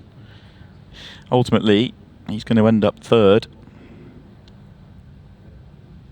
Well, especially since Neil's break, anything other than a golden duck, it's very hard to see a way back for Carl. Don't even know, is he going to? Yeah, he's going to play, but really, it's pretty academic at this point. I mean, I suppose if he gets a quick clearance, things could still happen. 100% needs a golden break there in the next frame, even if he does clear these up. Yeah, he needs to leave. What does he need to leave? 45. Golden break leaves 30, and then have. I mean, you've got to keep trying, though, haven't you? This has been a good clearance, to be fair. If he completes it, it's the best clearance so far of the match. It's going to be a quick one. Of the tournament, probably. Oh, very good, Carl Sutton. Very good indeed. 8-ball's moving. Oh, it was moving. Got a little extra nudge as well. I guess your quick clearance and hope for the golden duck. Well, fair play to Carl. He's actually giving us some moments of entertainment towards the end of this match. Could come out with another quick clearance here. Can he double this ball? He's got time still. Ooh, how close was that? And that is going to be end of the match. Carl Sutton bows out in third place. Neil Razor Raybone is into the final. But Josh has obviously just got to see it as a free roll. I mean, this has been great. He's guaranteed second place.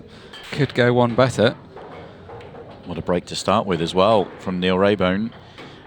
Just for those wondering, because all the bounties, because that was bounty versus bounty in the previous match, essentially because of where we got to, it meant the winner was going to end up whatever happened. There's no point doing the draws. The winner of the tournament will take home the extra 2 bounties. So essentially, winner of the tournament, extra £1,000, just makes it an extra £1,000 of difference between runner-up and winner.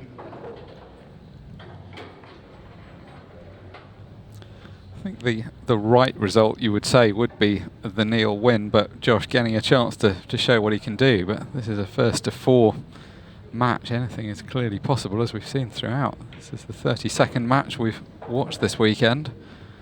Started out with 32 players. We had the 1 extra life, which is why we've needed 32 matches to get down to what will ultimately be the last man standing.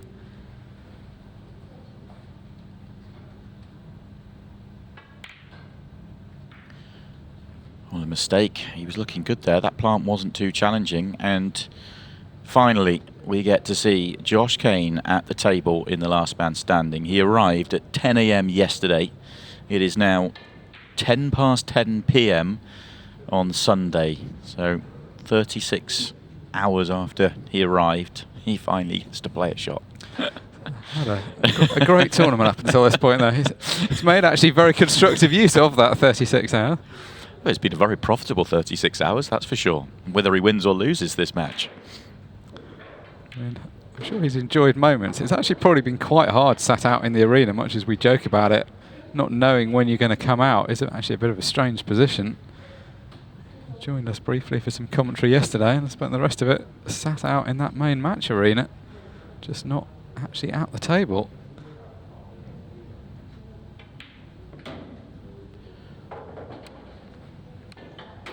I guess there's as well as the tournament, there's a few statistical things he could put out there.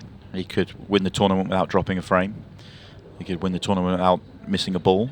Nobody's ever done that before, and unlikely to do it ever again, you would say, with Ultimate Pool. Not even on his radar, but these are the things I'm looking for at the moment. I just think what's going on right now is incredible.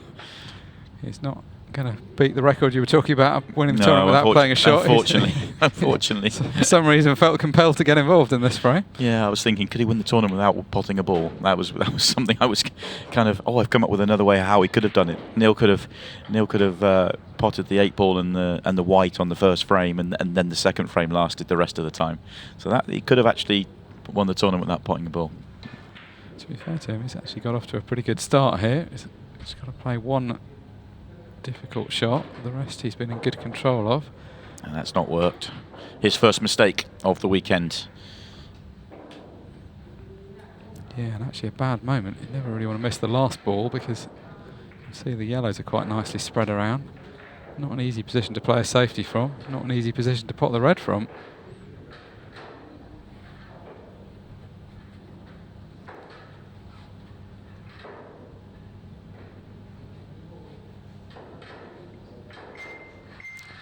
So does he try and play this cushion first and make the red? Yes, he does. Oh, Josh Kane, take a bow. That's absolutely incredible. Well, he can keep up the flawless record you talked about not missing a ball, if he can get this 8-ball down.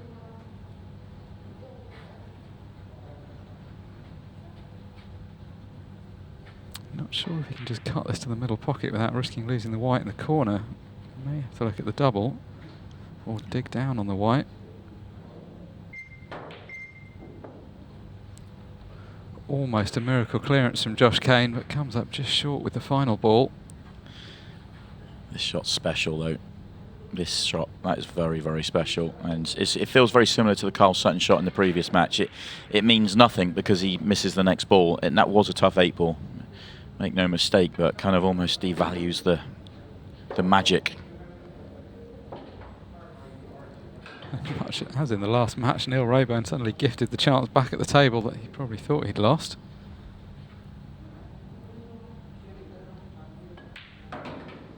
Right now it does feel like the stars are aligning for Neil.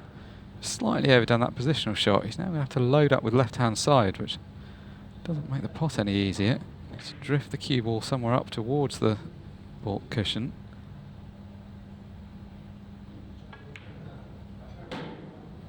Played it nicely though. The fact he's got a natural angle here is helpful because if you just concentrate on potting the ball, doesn't need to think too much about the white. It's naturally going to track down the middle of the table. Should leave a fairly easy shot on the 8-ball.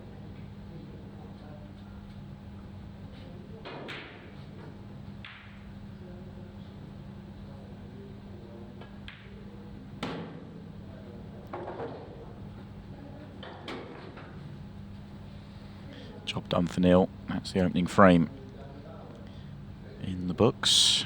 He used up a quarter of the match clock as well.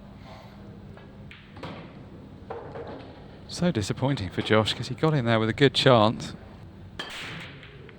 Oh, that 8-ball was tracking. Nothing else though. Now's the moment, Josh, although the first shot is horrible here. This is actually not a good layout at all for him. Yeah, good white if you're not going to poss a ball. Why's that not gone in the pocket?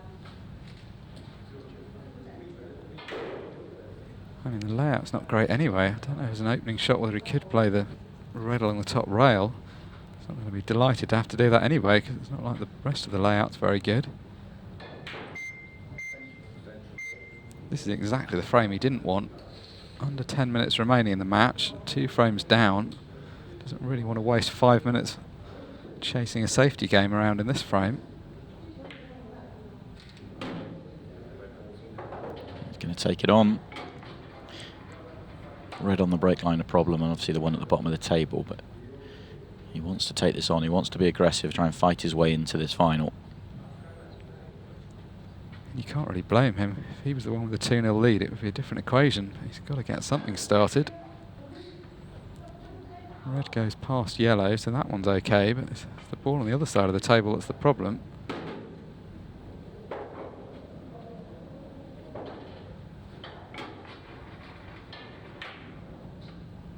Well, in fact, the list of problems is growing because the ball he's benched on the break line, the ball tied up at the bottom of the table next to the 2 yellows that he's now looking at.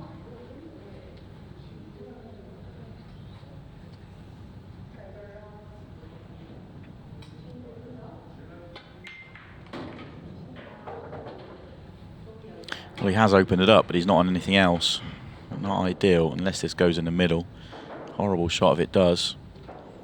What else has he got to go at, though? Maybe forced to take it on. Don't see a safety. He's opened up the yellows really nicely. Yellows are lying very pretty here.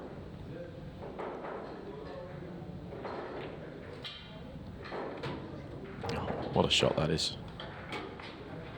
He's got a line through to the ball over the top left, so he can keep going. Still got the problem with the ball on the break line. He's done well, though, to get even to this point of this clearance.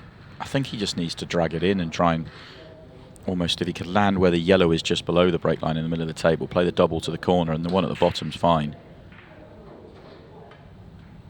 And yeah, drags it in exactly as I said. He actually held it above the break line, which means he'll probably play the double into the centre now.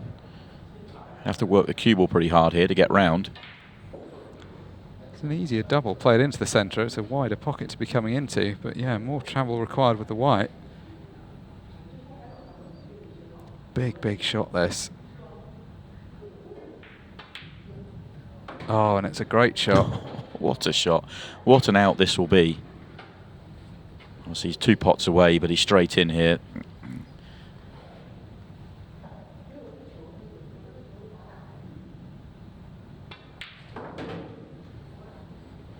Well, all credit to Josh Kane. This was a difficult situation, and he's made lightish work of what could have been very, very awkward. I'm going to see if there's any reaction for the first frame he's won in the tournament. This double was only part of the work. There was so much he needed to do. I mean, he was in the jaws of the corner pocket when he came to the table, and a horrible pot along the top cushion with problems all over the table. And big break coming up. And he's made a ball. In fact, he's made a bunch of balls. And the split's good once again. These reds aren't bad. Control yourself, and the title's on the line. The only thing you would say, 8 ball's a problem. The reds actually all go nicely, but the 8 ball's a problem. Given the match time, do you just take the view that you'll pot the 7 red balls, try and play some kind of position on the 8, but probably won't matter by then? I think you can use up enough time. Yeah, you can open up like nudge the yellow off the cushion is probably the easiest way of dealing with it, but then you won't have a good red to get back above the 8 ball. Interesting decisions for him. I think he would like to have been straight in on the red to left centre here, because then he can top across for the one on the left-hand side, then right centre, and you've dealt with those 3. And he's going to do it the same way, but into the centre pocket. And that just checked up on him a little bit. He wanted to be straight into the left centre there.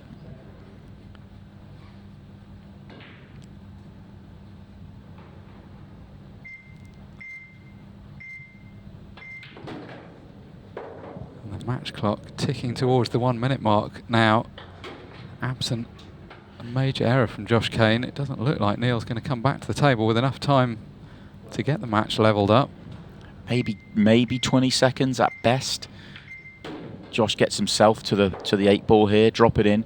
He would probably, maybe, depends how he feels here, either finish low on the red to bump the yellow out the way to take the double in the middle, but then you'd be high on the double, it'd be a pretty big cutback, or just accept the double to the corner. But more than anything, it's about the clock. What's it down to? 34 seconds. So he makes this. Yeah, I mean, he's won the title here. Yeah, he knows he can run it out. Doesn't really matter what he does. He's not going to leave enough time. Yeah. Match clock started after the 15 seconds had ticked by. He doesn't even have to play another shot. What a performance. What a tournament. I mean, what an outcome. Absolutely incredible. And Josh Kane is the champion. Absolutely amazing to see a player not play for the first 36 hours of this tournament, turn up, 1 race to 4, and win 3-2 from 2-0 down. Absolutely amazing. What a story and what a performance from Josh Kane. Here's our last man standing. Look, we're not going to keep you any longer. Your first Ultimate Pool Trophy is on the way, mate, and a decent payday as well. Enjoy this one. We're going to bring in Tournament Director and Social Media Manager Simon Power to make the presentations. Your last man standing is Josh Killer Kane.